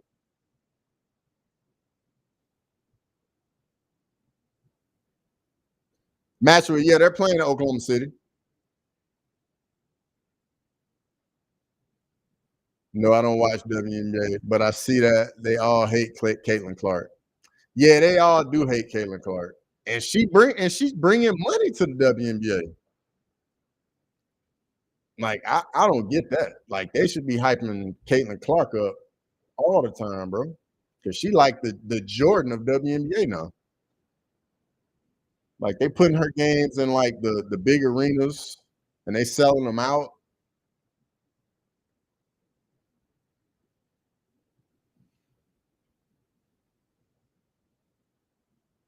We love Caitlin. We hate Angela. Bro, do y'all see any of the clips of Angel Reese? Like I'll see the videos, like the Mike Breen where somebody hits a three, they go bang. Well, it's a dude on either Instagram or TikTok. He does the same thing for Angel Reese, but it's for all of her misses. But like you will literally be in tears.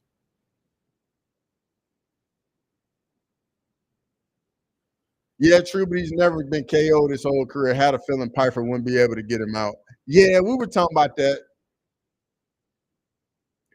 But the fact he just ate those shots like that, bro, that is nuts. I like Reese because she be on that bullshit and she pretty. I like Clark too because she's nice with it. Round one, you and Azamat has me eating good. What's going on, Chris? Good to see you in here, brother. Women got too much hating inside of them to recognize Caitlin Clark is actually a pretty decent human being and a great play and a great role model for young women. I could not agree more. She shoots 35% from up close. Yeah. Reese can't play for shit.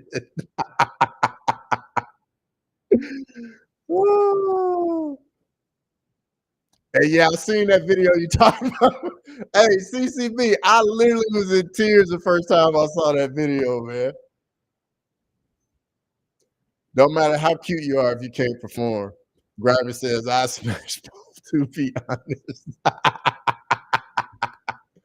So, Grimy, I saw a side by side of Caitlin Clark and the dude and the detective from Law and Order SVU, and I can't unsee it. Like they look the same. Angel Reese yesterday, 4 points, 12 knee bounds. Round race, that's good, dog. Knee bounds.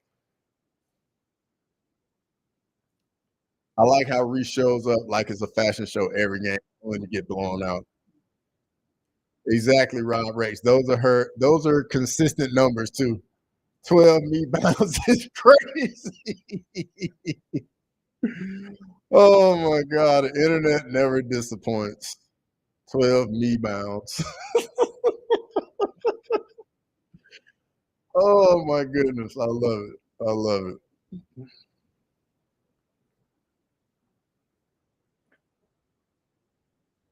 I like the bed knives for Angel to miss her first shot. Yeah, I see videos about that too. Like it'll literally be like groups of dudes cheering to see if she missed her first shot. The only reason Reese gets so many shots is because they act like she's better than Clark when it's not even close. Yeah, it's not close at all. Not close at all.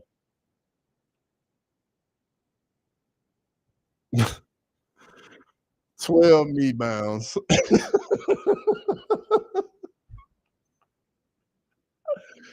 Oh my God, 12 knee bounds. I needed that.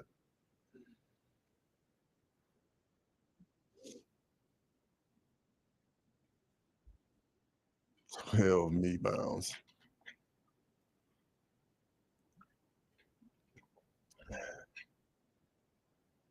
Oh, you meant hate instead of shots.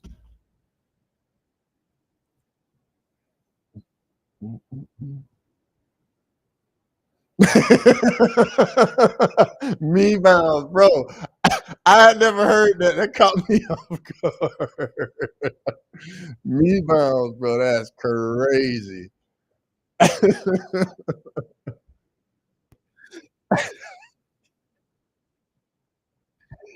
Oh my God. Me bounds is wild. Oh man. Y'all are hilarious.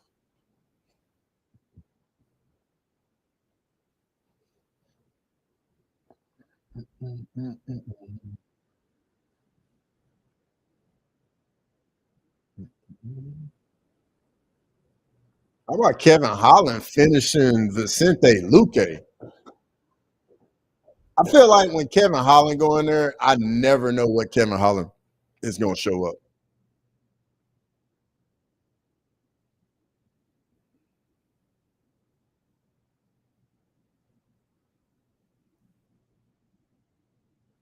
Is me bounds when you rebound your own misses? Yes, Grimy, 100%. That's exactly what that is. Like offensive rebound, shot, she'll get it. Like, bro, CCB, yeah, I got Buckley. I got Buckley, even though I still got to make my preview video for it. But yeah, I'm definitely going Buckley. I think the whole old generation at 170 is done.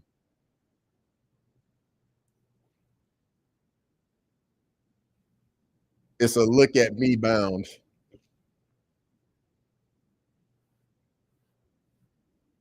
Yeah, I was not expecting that. I was way off, even though I did pick him. Yeah, I picked him too, but to finish him that quick, I definitely did not see that coming.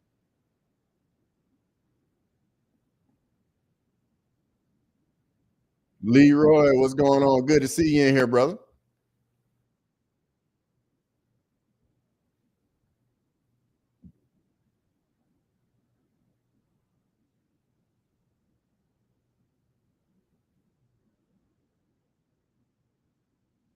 Am I crazy for thinking Usman might have some success wrestling early on? I don't see Usman having success in the wrestling. Like with those knees, Buckley having previous fights at middleweight, like how physically strong he is. Like I don't see Usman's game really doing too well against him.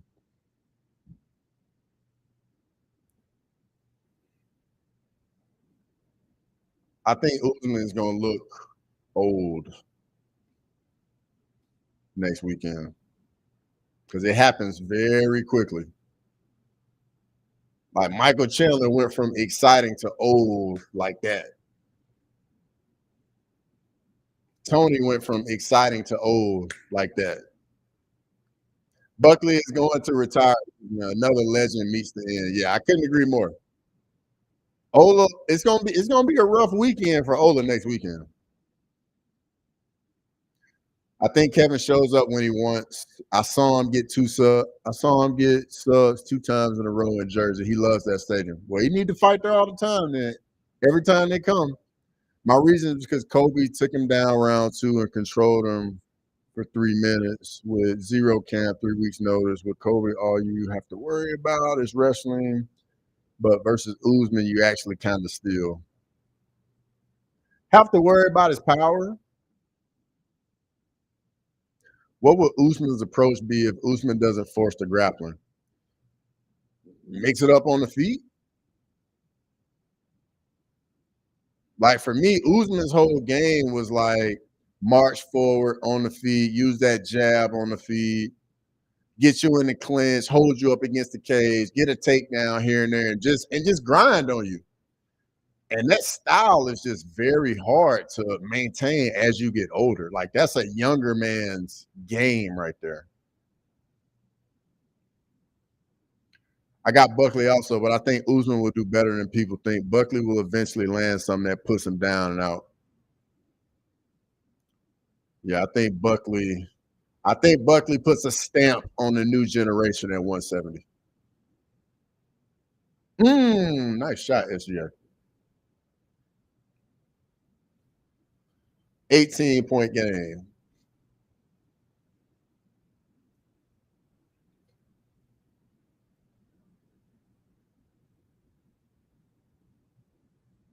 That's a foul. Let's see. I like Holland better at the weight. Yeah, he's way better at welterweight. Way better at welterweight. I got Buckley also, but I think Usman. I read that already. Do you remember when Brittany G, the WNBA center, could beat Rob Rex? I remember when she said that, man. Absolutely not. I definitely remember that, man. I don't know shit about this sport. Yeah, Rob Rex. I remember when she said that. I'm hoping for an Usman win, but I don't see how. Me either. I don't see how at all. Like Leroy, are you expecting Usman to still look like Usman, or are you expecting Usman to look a little old?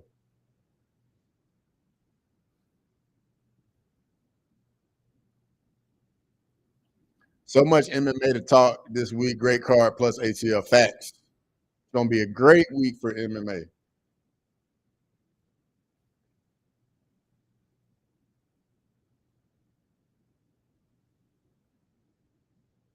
Wide over 3.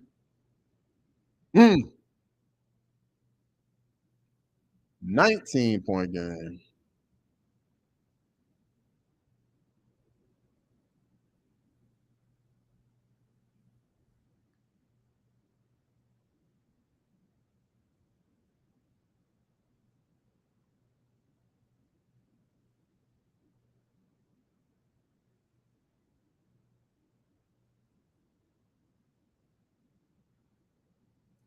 Usman past the expiration date. Couldn't agree more.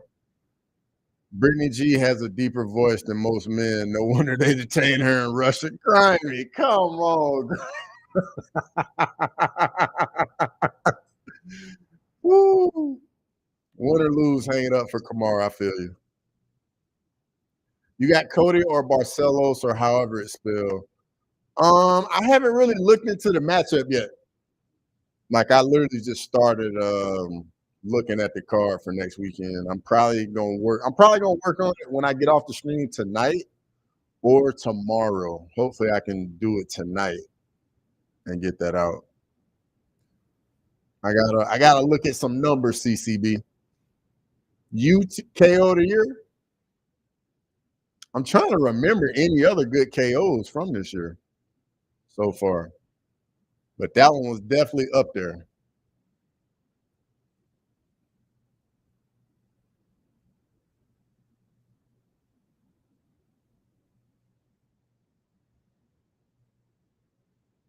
That's your guy? Man, that was a beautiful KO. Beautiful KO.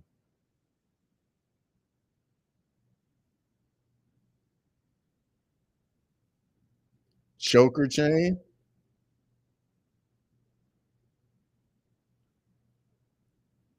What seasoning do you put on hard-boiled eggs? Man, I haven't made a hard-boiled egg in so long, bro. I scramble mine.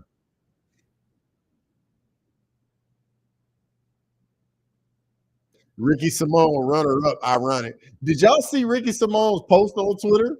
I think last night he posted a picture of Izzy, like sitting in a bar, and then he said, "I'm gonna be in a bar saying I beat that guy one time," talking about Marab. I know some of y'all saw that.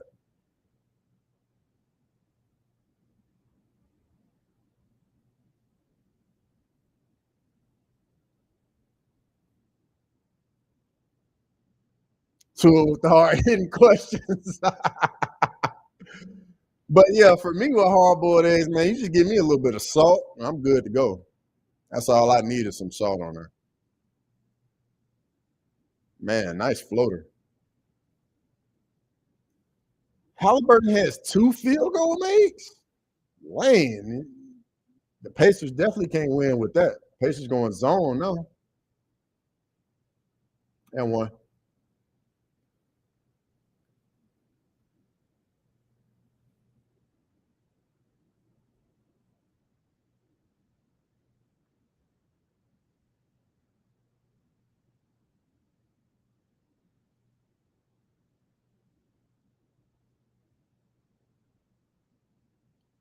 Caesar Almeida KO was that over Alsan Razak Al Hassan?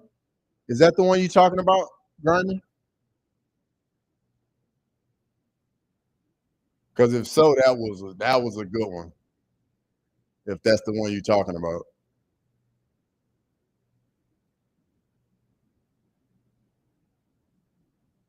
Because in that fight, I think Razak Al Hassan had just hurt him and was looking for the finish, and then Almeida just knocked him out, bro. It was crazy.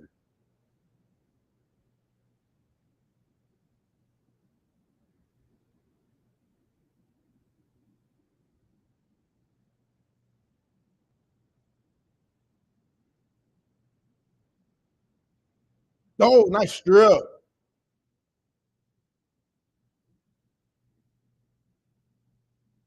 Okay, Grimy, yeah, that's what I was thinking.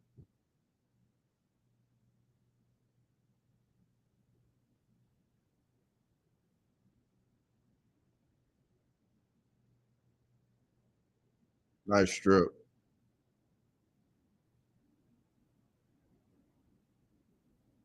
Can you believe that Wemby just got past last game for blocks lead in the league this year? He only played. Yes, I can definitely believe that.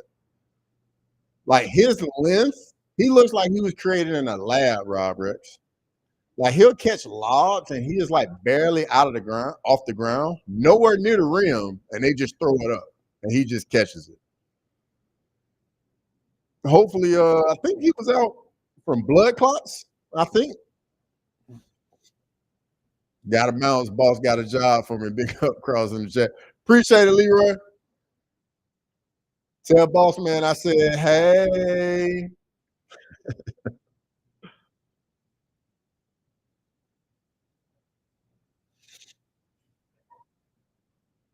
Speaking of Wemby, is San Antonio gonna try and trade for Giannis, Rob Rex? Because I like Castle, the little rookie. I like him. I like Wemby. Got De'Aaron Fox, man. Y'all got a nice little nucleus right there. Y'all can build. Or do you just move all the chips in and just go get Giannis? I don't think y'all go get Giannis, man. I think that little young core y'all got right there, y'all need to keep together and build around them. Because I think that's enough right there. Because Castle is good. He's your 3-and-D guy. He get you a tough bucket. Wemby is going to be a defensive anchor for 15 years if he can stay healthy. And De'Aaron Fox is only going to get better.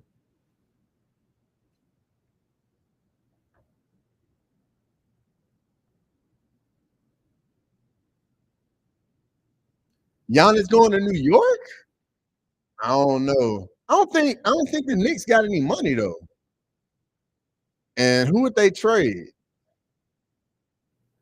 to get Giannis? Who they trade? They're not going to trade Brunson. Carl Anthony Towns.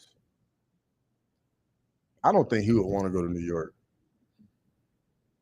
But I could be wrong. I could definitely be wrong on that. I don't think the Knicks know what they want to do. Says or they just fired their coach that just took them deep in the playoffs. We were so close to Wemby teaming up with Cooper Flag, Fox, and Cal. Rod Rex. The NBA was not about to let that happen. The Spurs were not about to win the lottery and get Cooper Flag. Absolutely not. That wasn't about to happen. It was definitely set up for Dallas to win the lottery, 100%. After losing Luka, 100%.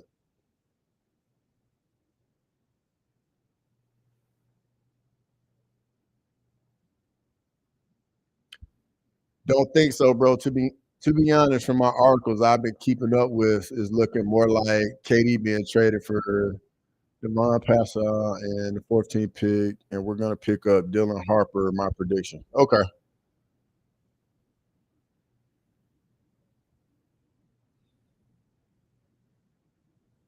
Yeah, the Knicks fired Thibodeau, bro. Yes, they fired Thibodeau. Like, what are the Knicks doing? It's like they don't want to. They don't want to win consistently. Like you go deep into the playoffs. Yeah, let's fire our coach.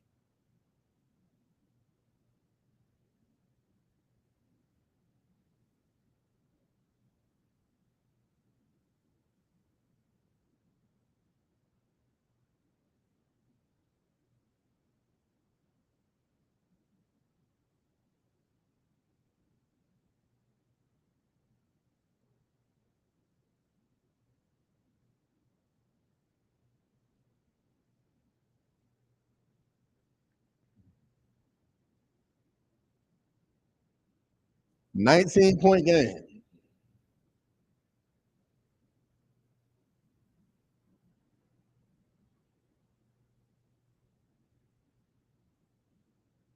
Mm. But Neesmith just knocks down shots.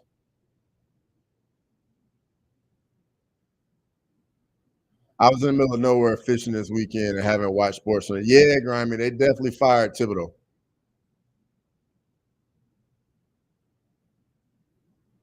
What the fuck are they thinking, laughing out loud? Unless Phil Jackson come. Phil Jackson ain't coming back to the NBA, man. Phil Jackson's done. He chilling somewhere. Really don't want KD in San Antonio, but whatever. Devin Vasquez sucked last year. Castle, our new point guard. No, it be like that.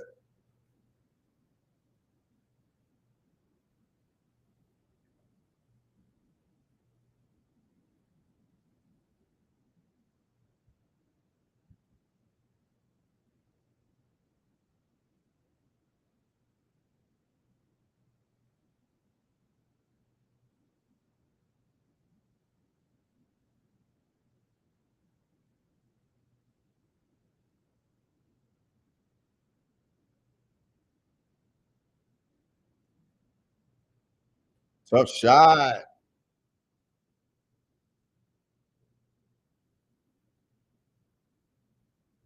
Oh, nice block. Nice block. First year without Popovich. Yeah, that's true.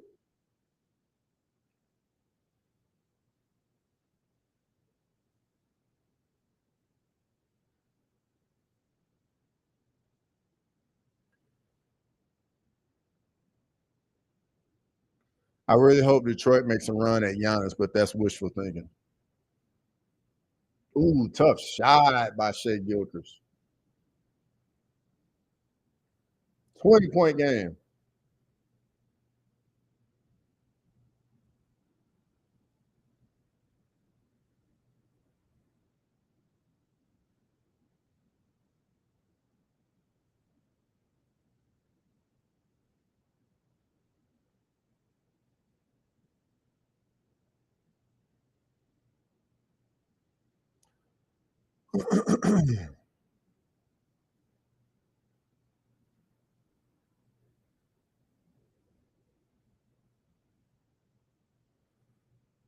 That Giannis and Wemby had me more excited. Twin Tower 2.0 better duo than Robinson and Duncan.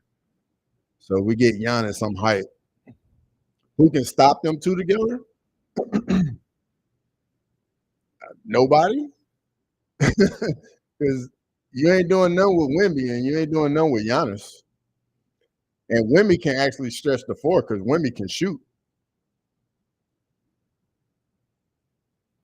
But the thing is, like, defensively, like, nothing is an opposing team is not going to get anything in the paint. Because I've seen, like, guards have, like, clear runs to the basket, and they're like, nah, they just turn around when Wemby's in there. Man, Neesmith hits another three. 17-point game.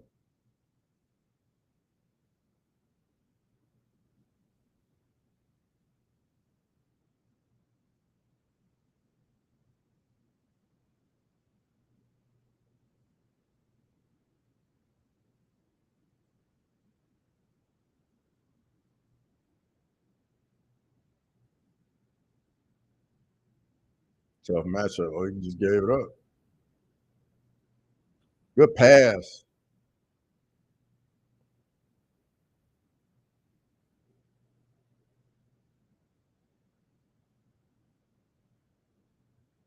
Shea gonna come out of the game now. He got 3 fouls.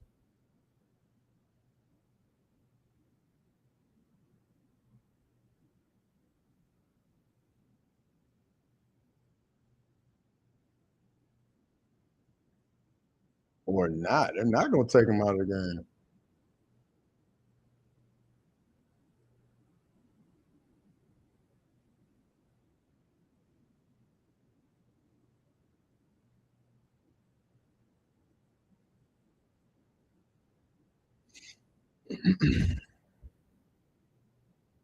Doesn't OKC have a top 10 pick this year? Bro, I think they got a top 10 pick like every year. Like Presti has amassed so many picks that it wouldn't surprise me they have a top 10 pick for like the next few years. Like they have so many picks.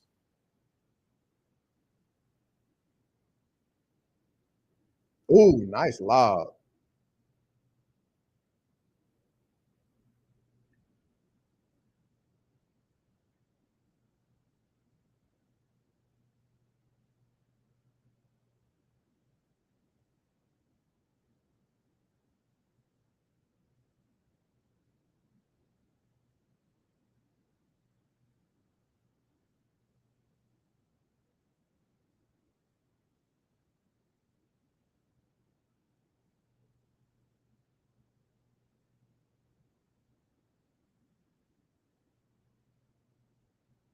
Reminds me of the Celtics after the Nets trade, but worse. Sheesh.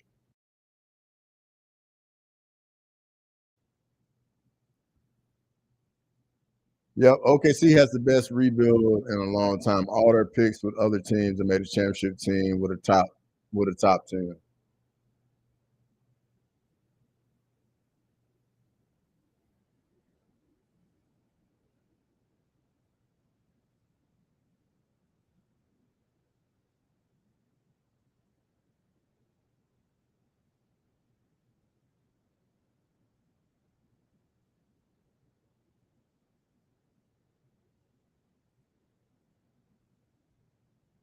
Trey ball.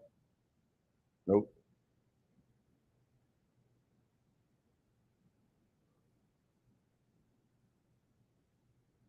Oh, turnover. Charge. Oh, it's a block. Knew SGA would be good, but didn't think he'd be this good. They won that trade by so much.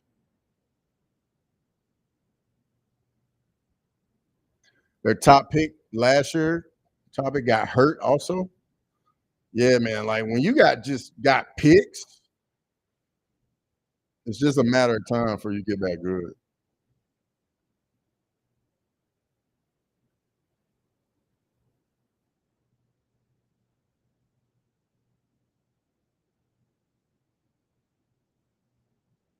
If you look up gangly in the dictionary, there's a picture of Chet next to it. Wimby too.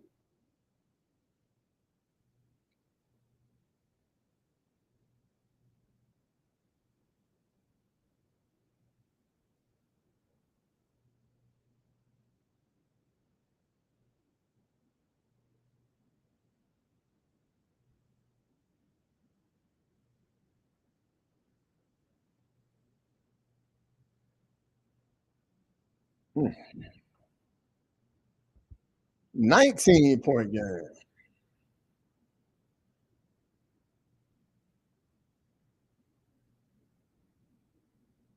Good block.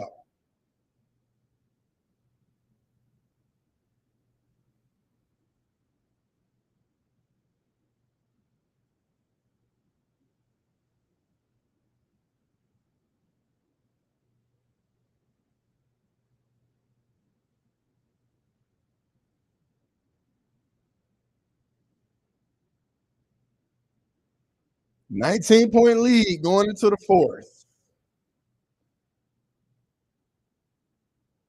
Think that might be too much, but we're gonna see.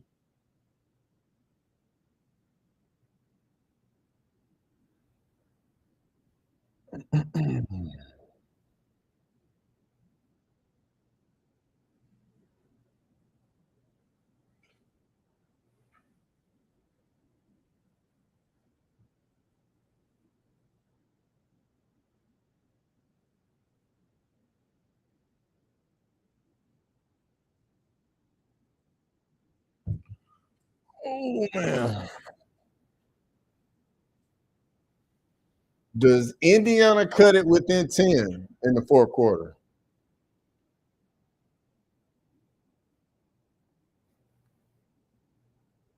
What fight got you into the UFC cross or fight card? I remember being 12 watching Diego Sanchez versus Clay. Oh, yeah, well, that fight right there would definitely do it, Rob Rex. For me, man, my whole thing with MMA is kind of a like I always knew about it, but I didn't really know how to watch it when I was younger. And then I would see highlights here and there. Like I knew about all the legends, like I knew about Rampage, I knew about Vanderlei Silva, but I didn't really like watch it live. Like I would see like highlights here and there, stuff like that. And then I would say probably when did I start watching fights on a somewhat regular basis? I'd say probably 2019. Like the end, I moved, and and then 2020 happened, and man, like the fights that so I would say I would watch here and there, but then when 2020 happened and lockdown happened, and it was the only sport on. I literally just started watching everything. I was like, well, I guess this is the only sport on, so I guess I'll just watch this. And I got into it, and it was two fights that really did it for me. The first one was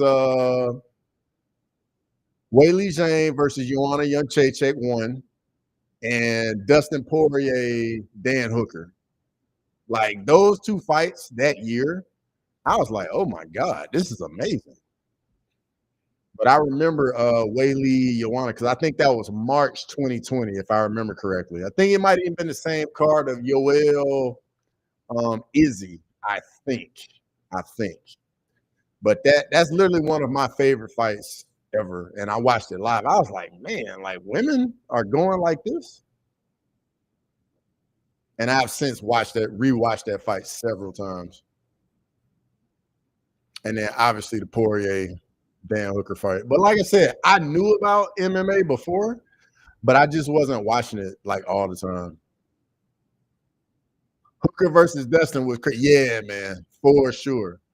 Mike Yang in the building. Those two fights are great. Interesting facts, man. Facts. I had no idea what I was getting myself into. And then and guys, like then I met Mike Yang, and Mike Yang like took my fandom to a whole nother level. Like I didn't have Fight Pass, none of that. Like he convinced me to get Fight Pass, and then when he convinced me to get Fight Pass, it was a wrap at that point. It was a wrap for me. Speaking of rewatching fights, did you ever finish JDS versus? I still have not finished. I have not watched the last fight.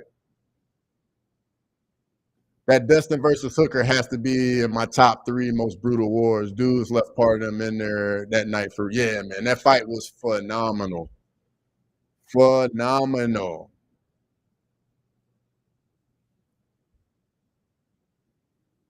Nice finish by Hartenstein. 21-point game.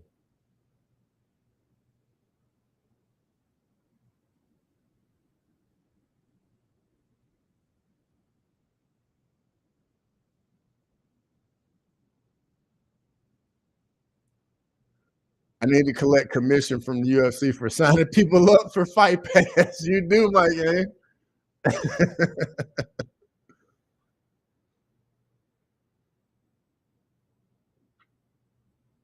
But I am curious to see what happens when with the new media deal, though.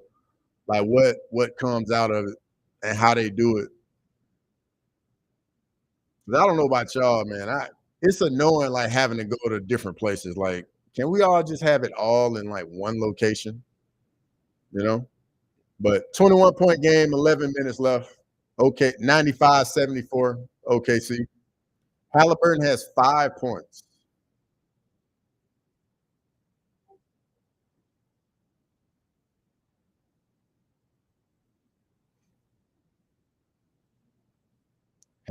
Oh my God.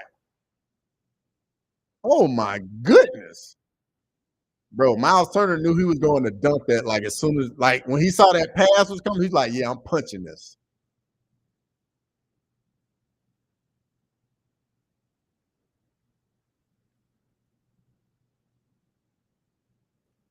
I've been watching UFC since the Dan Severn, Ken Shamrock, Tank Abbott days. That's what's up, Grammy. When has Dustin P ever had a boring fight? Crazy, never. Facts.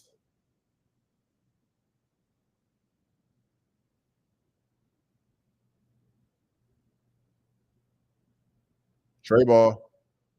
Nope, way off. Oh, nice offensive rebound. I agree with you that UFC should be on one app. Most of the boxing is on the zone. They could replicate that. Yeah, like make it simpler. Just put it all in one location.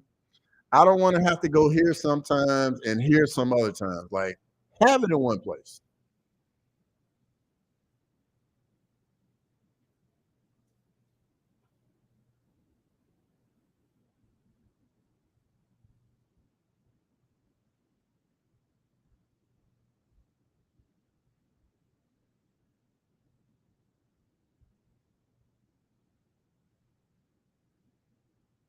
Trey ball.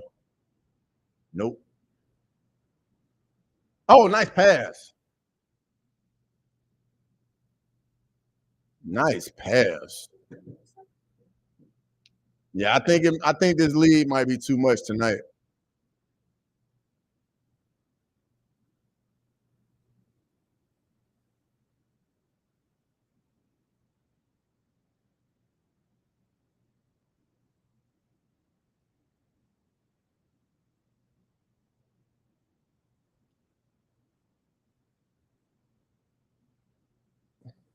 Oh, nice block.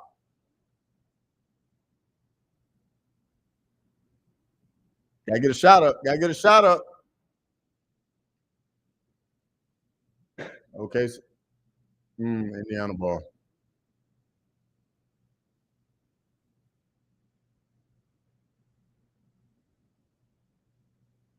Game going as expected. Need to under 230 points.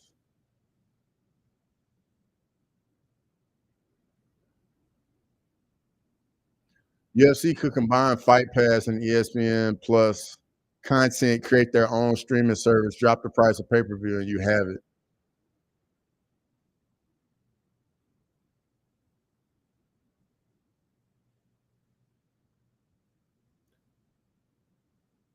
There have been some crazy finishes in both the NBA and NHL and finals. So Indiana may come back. I think it's too much tonight. I think it's too much. I thought that was gonna fall. SGA under 40. Lane, you always cutting it close over there. Yeah, I think this game's done. 20-point lead, 9 minutes.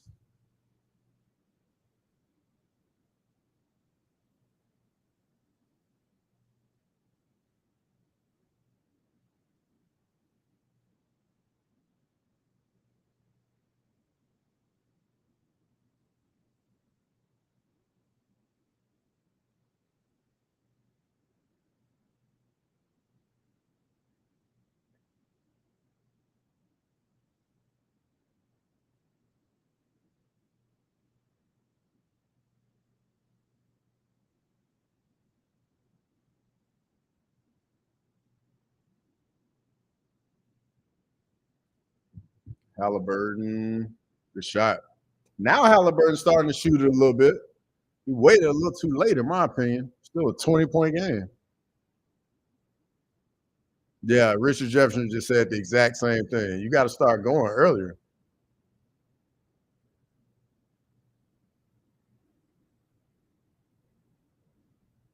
Now Jalen Williams starting to go. Oh, nice crossover.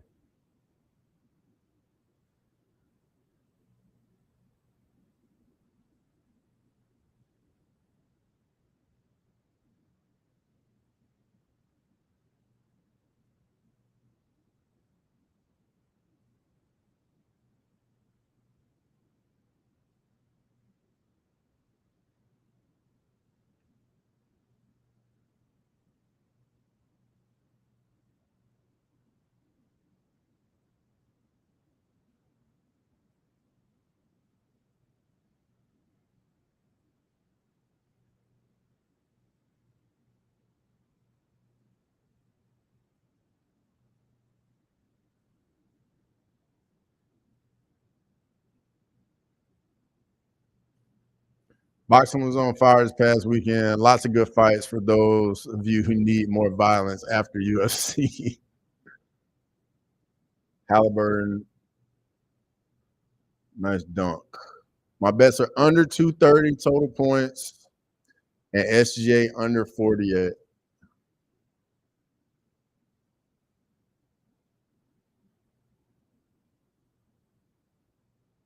Cross playing for the MLB. How big was the Astro Championship scandal? A big deal.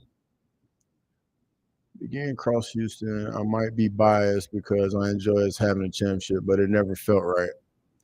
I'm gonna be honest. Like baseball, the sport, like it has a cheating culture. Like everyone is always trying to get an advantage, whether that's steal the other team's signs, relay it to your own guys. So it's very hard to like draw the line of like what's fair play, what isn't fair play. Because at the end of the day, everybody's trying to get an advantage in baseball. Everybody. The game is so difficult that you try and get every advantage you can. Still need one more three from Dort. I think you'll get that.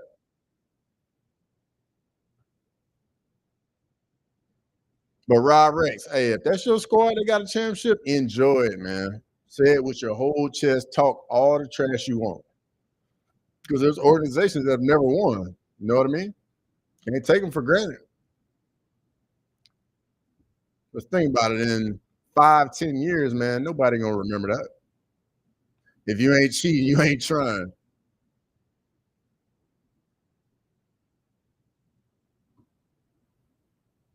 But yeah, in baseball, that's just how it goes, man. Everybody's trying to get an advantage. That's no different than like pitchers putting like substances on their glove, on their arms to like get it on their fingers when they throw to make the ball do different stuff, or pine tar. Um, trying to when you're on, a base runner's on second base, looking in, trying to get the signals from the catcher to the pitcher, and then relaying it to the hitter. Like there's a lot of that. I'm trying to think what else. Trying to see if the pitcher is like tipping his pitches some kind of way. Like that literally is just the sport and the game.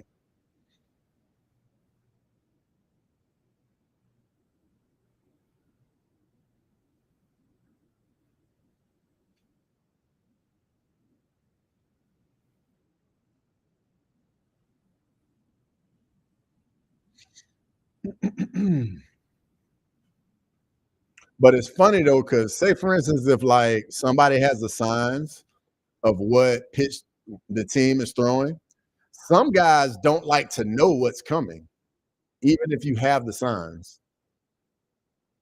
Some guys obviously want to know, but some guys honestly don't want to know. It'll like mess them up.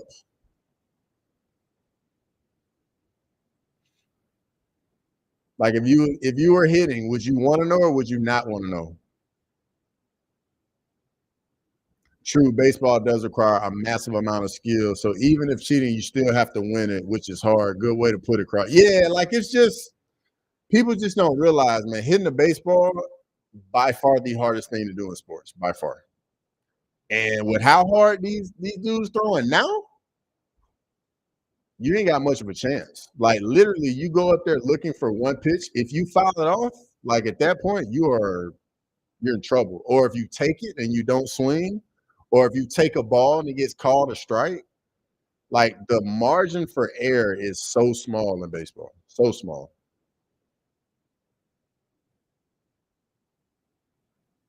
I would want to know better anticipation. I hear that.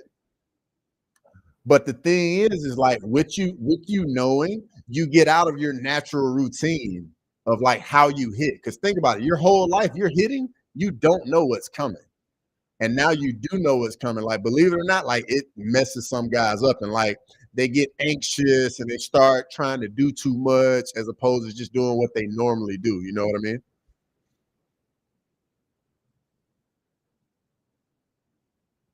Like me, I didn't like to know what was coming.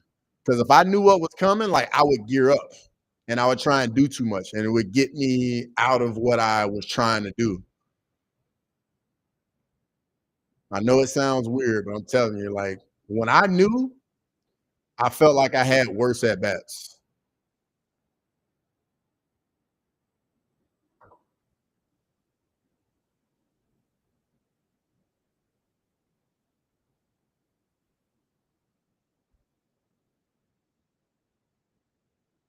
22-point game. Yeah, to be honest, if you know what pitch is coming, it's still extremely hard to hit it. Facts. Facts, bro. It is still really hard.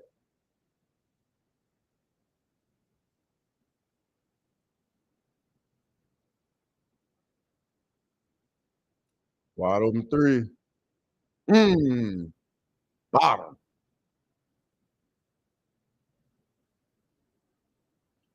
I face 90 plus, and even when you know it's coming, it's still hard as fuck. Facts.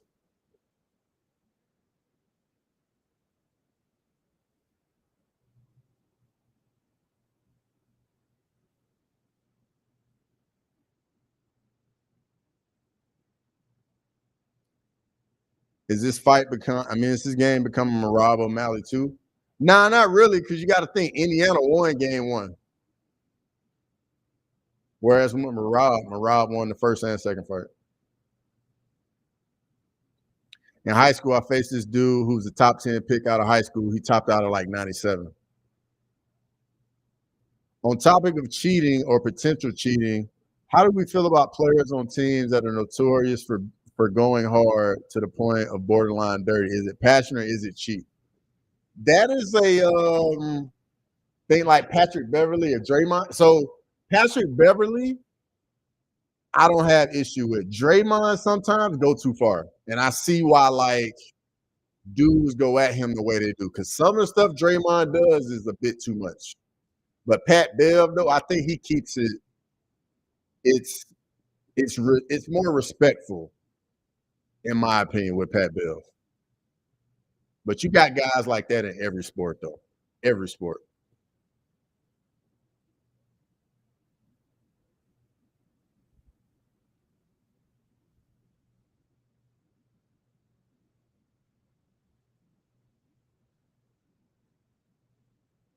But it's one of those things, man. Like there's a lot of gray area.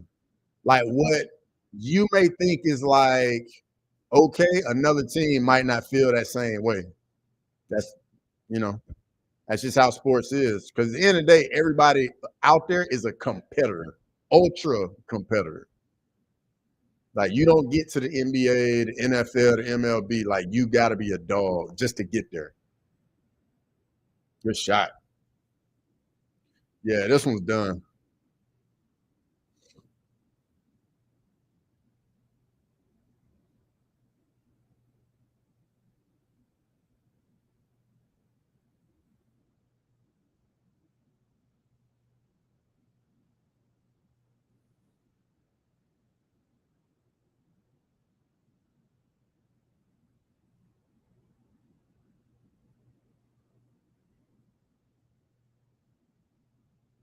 That's a tough shot.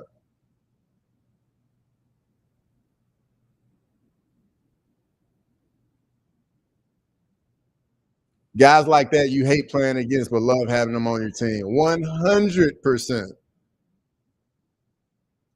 I remember when the Cavs won the championship, a lot of people were calling Matthew Dellavedova a dirty player, but for his tenacious defense, I thought it was great, but I was biased. Yeah, that's how it is. When you love having those guys because you know he's gonna irritate other guys and he's gonna get under a guy's skin. And then at that time, you know, some guys don't play well when they're pissed off and upset. Are you watching any of the NCAA baseball championship games? I'm gonna be honest. I do not. I don't watch any. Like for me, the College World Series, it's not what it used to be. Like back when they were in Rosenblatt and like you getting all the home runs, like I was, you know, like back in the day. I used to love that. But now, if it's on and like I'm not doing anything, like I'll watch it, but it's not something I have to watch.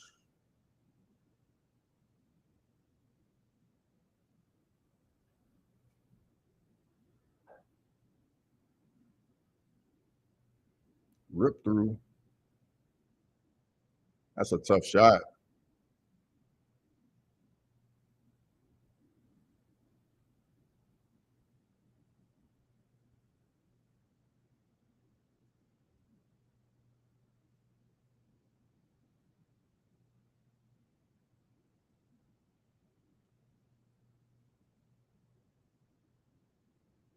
Oh, couldn't finish. Oh, he traveled. Oh, nice finish. Nice finish.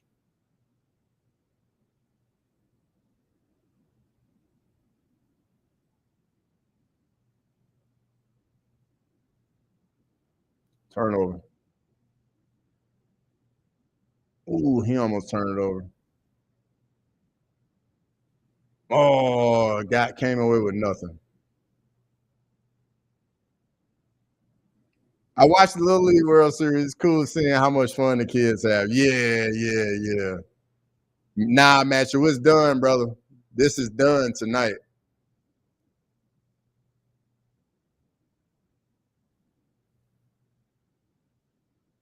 Who's my top three basketball players all time? Man. Ooh, nice shot. So I'm not gonna play around. Number one is Jordan for me.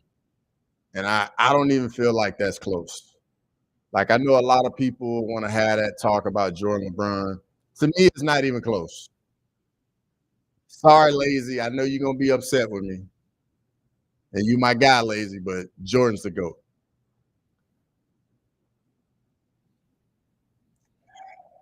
2 and 3 though,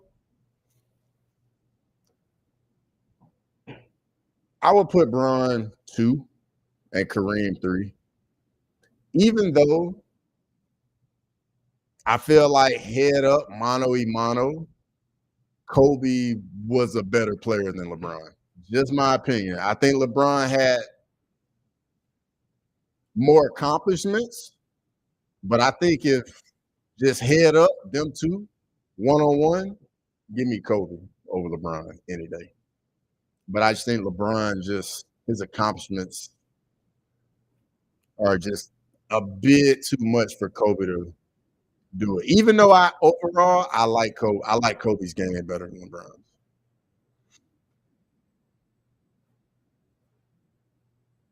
I don't mind any combo as long as LeBron is somewhere in the top three.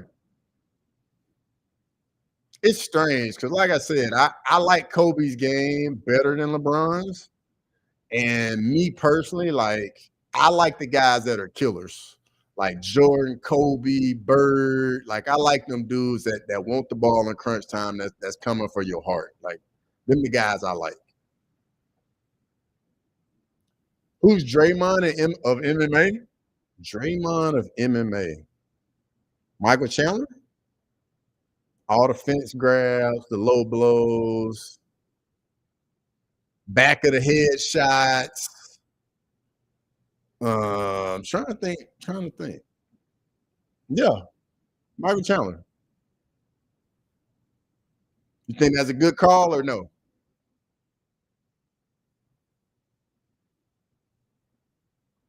Having Jordan as your GOAT does not have to be justified at this point. Neither does Messi as the GOAT over Ronaldo. John is questionable though. I respect it. I respect it. But I got John as my GOAT though. I do have that though.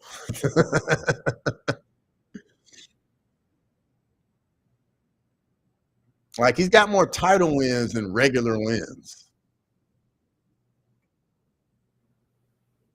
Like I know the accusations and all that and the positive tests. I get it. But just think, if that drug test was taken today, or even in the later years of USADA, it's not even a positive test. And as somebody that has been through drug testing, I get it. I get it. Because you got to be available 24 hours a day. Doesn't matter where you are, you got to be available. If you leave the state, you got to like notify them.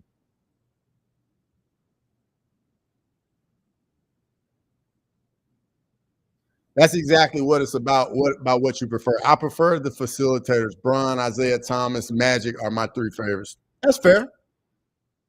John Jones for the eye gouges. Whoa, Mike Gang. Whoa, whoa. All the smoke tonight. Whoa.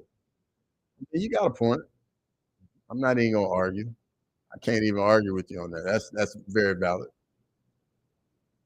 SGA.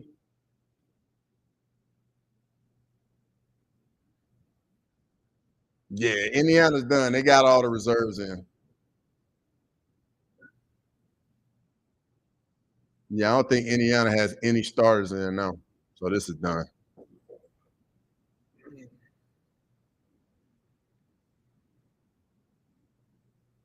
Shots fired.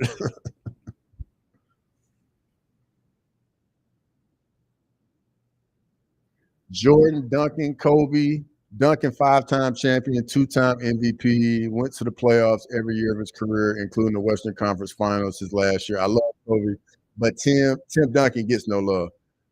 Very valid. I definitely think Tim Duncan gets overlooked 100%.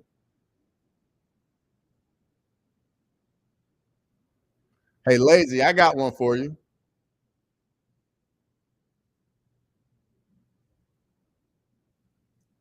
Hypothetically, if Steph Curry gets another championship in the same era with LeBron, got the same amount of chips, a unanimous MVP. I think Bron's got more MVPs. Steph's got what, two? In the same era, beat LeBron in the finals, got a winning record over Bron in the finals. I'm just saying. I'm just saying. I'm not saying Steph Curry's better. I'm just saying it's an interesting argument because I heard it a few weeks ago and I was like, man, that actually is kind of interesting right there.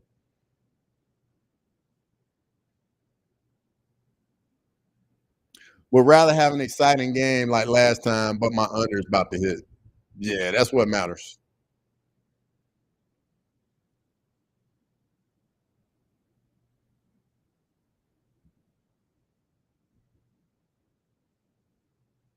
Nah, do top three white cats that could hoop pro?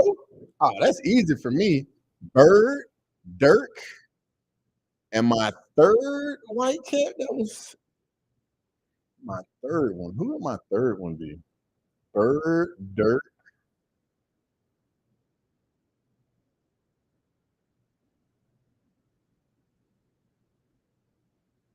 Man, that's a tough question. Bird, Dirk would probably either go John Stockton because I know he's in that conversation as one of the greatest point guards ever. Some of the super old guys like Bob Cousy, Steve Nash. That's another one. Steve Nash. Yeah, that's another one. That's another one. Two-time MVP, bro. He won MVPs over Shaq and Kobe. That was wild. But yeah, that's a good call, Mike Yang. Representing Canada. I see you.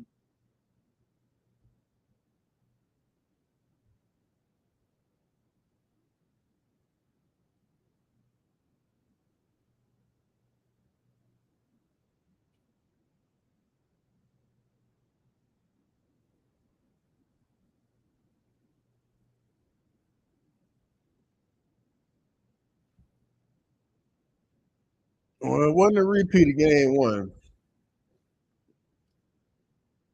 Oh, nice block. That's how I know. Chandler Fitz.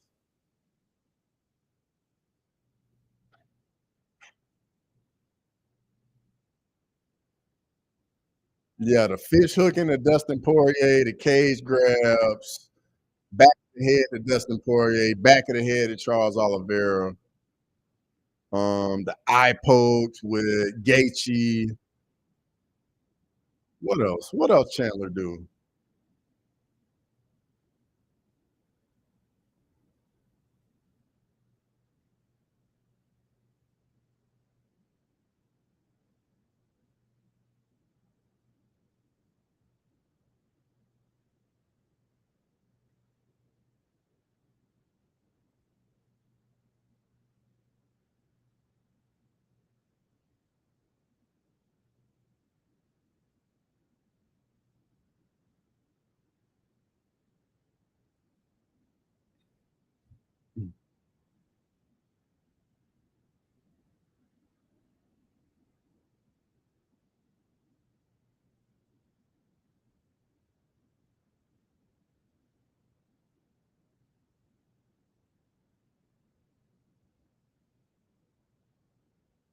Oh, you got to catch that. Finally get an opportunity to play, man.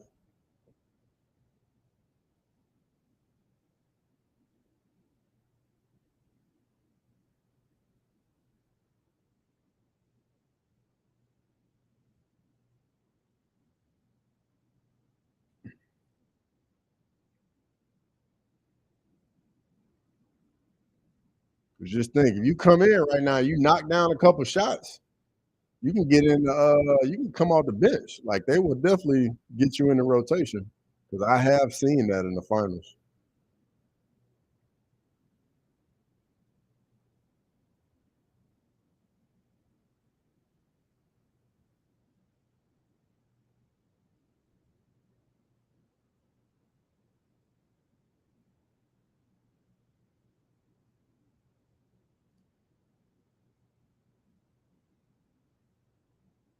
Yeah, but LeBron championships are better.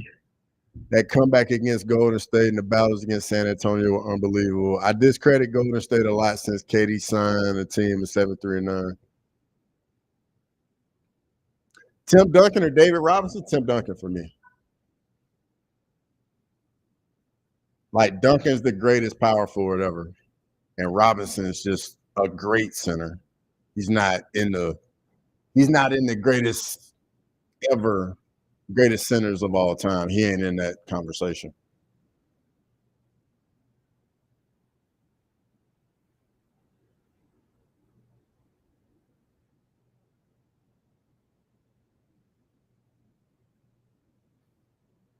Championships, you bring up one series. So I mean, the thing about it, like, yeah, you get the Steph 3-1 year where they blew it, right?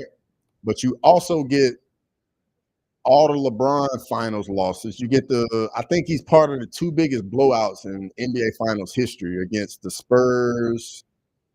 Actually, I think against the Spurs twice, like the first time he went, and then again in Miami. Would Steph be considered a specialist like Mobsar? Nah, Steph would be better than Mobsar.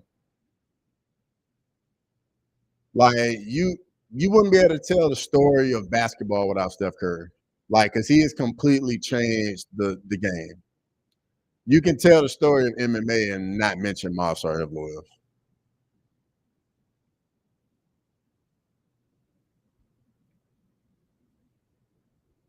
I think Steph would be considered somebody like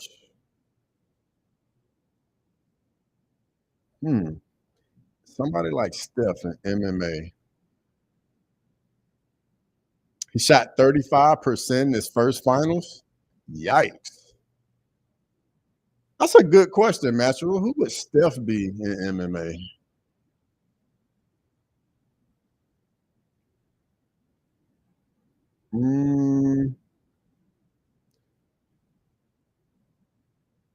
Reed White Hoopers. I'm going Jason Williams with the Kings, Dirk, and I don't know, old Serbian dude.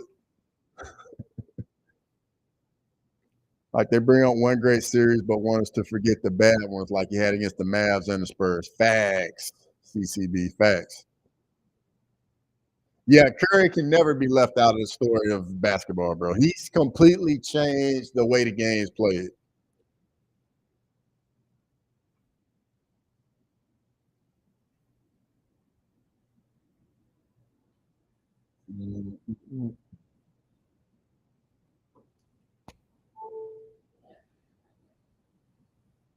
So game 3 is Wednesday. Yeah, Steph has no real competition in my opinion. Yeah, he's the greatest shooter ever. 6 turnovers a game, first finals. Let me see.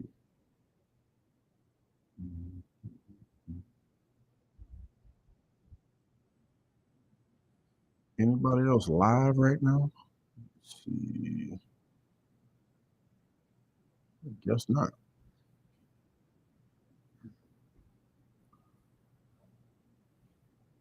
They were leaving him open for mid range. Yeah, they were. Chandler would be the type to hold a submission for too long after the tap. Well, you know what? I think I'm gonna make it a thing. I think I'm gonna do Dana White's Contender Series on Tuesday. So I'm about to be banging these streams out. So we got Crosswalk on Tuesday. I'll do Contender Series on Tuesday, and then I'll come back for the finals game 3. But I'm about to get out of here. Hope everybody had a dope time hanging out. Make sure you come back Tuesday for Crosswalk. Tuesday night for the Ultimate Fighter, and Wednesday I'll do the game again, and we can do it again. Yeah, CCB. I'm definitely gonna do a live Wednesday night for game 3.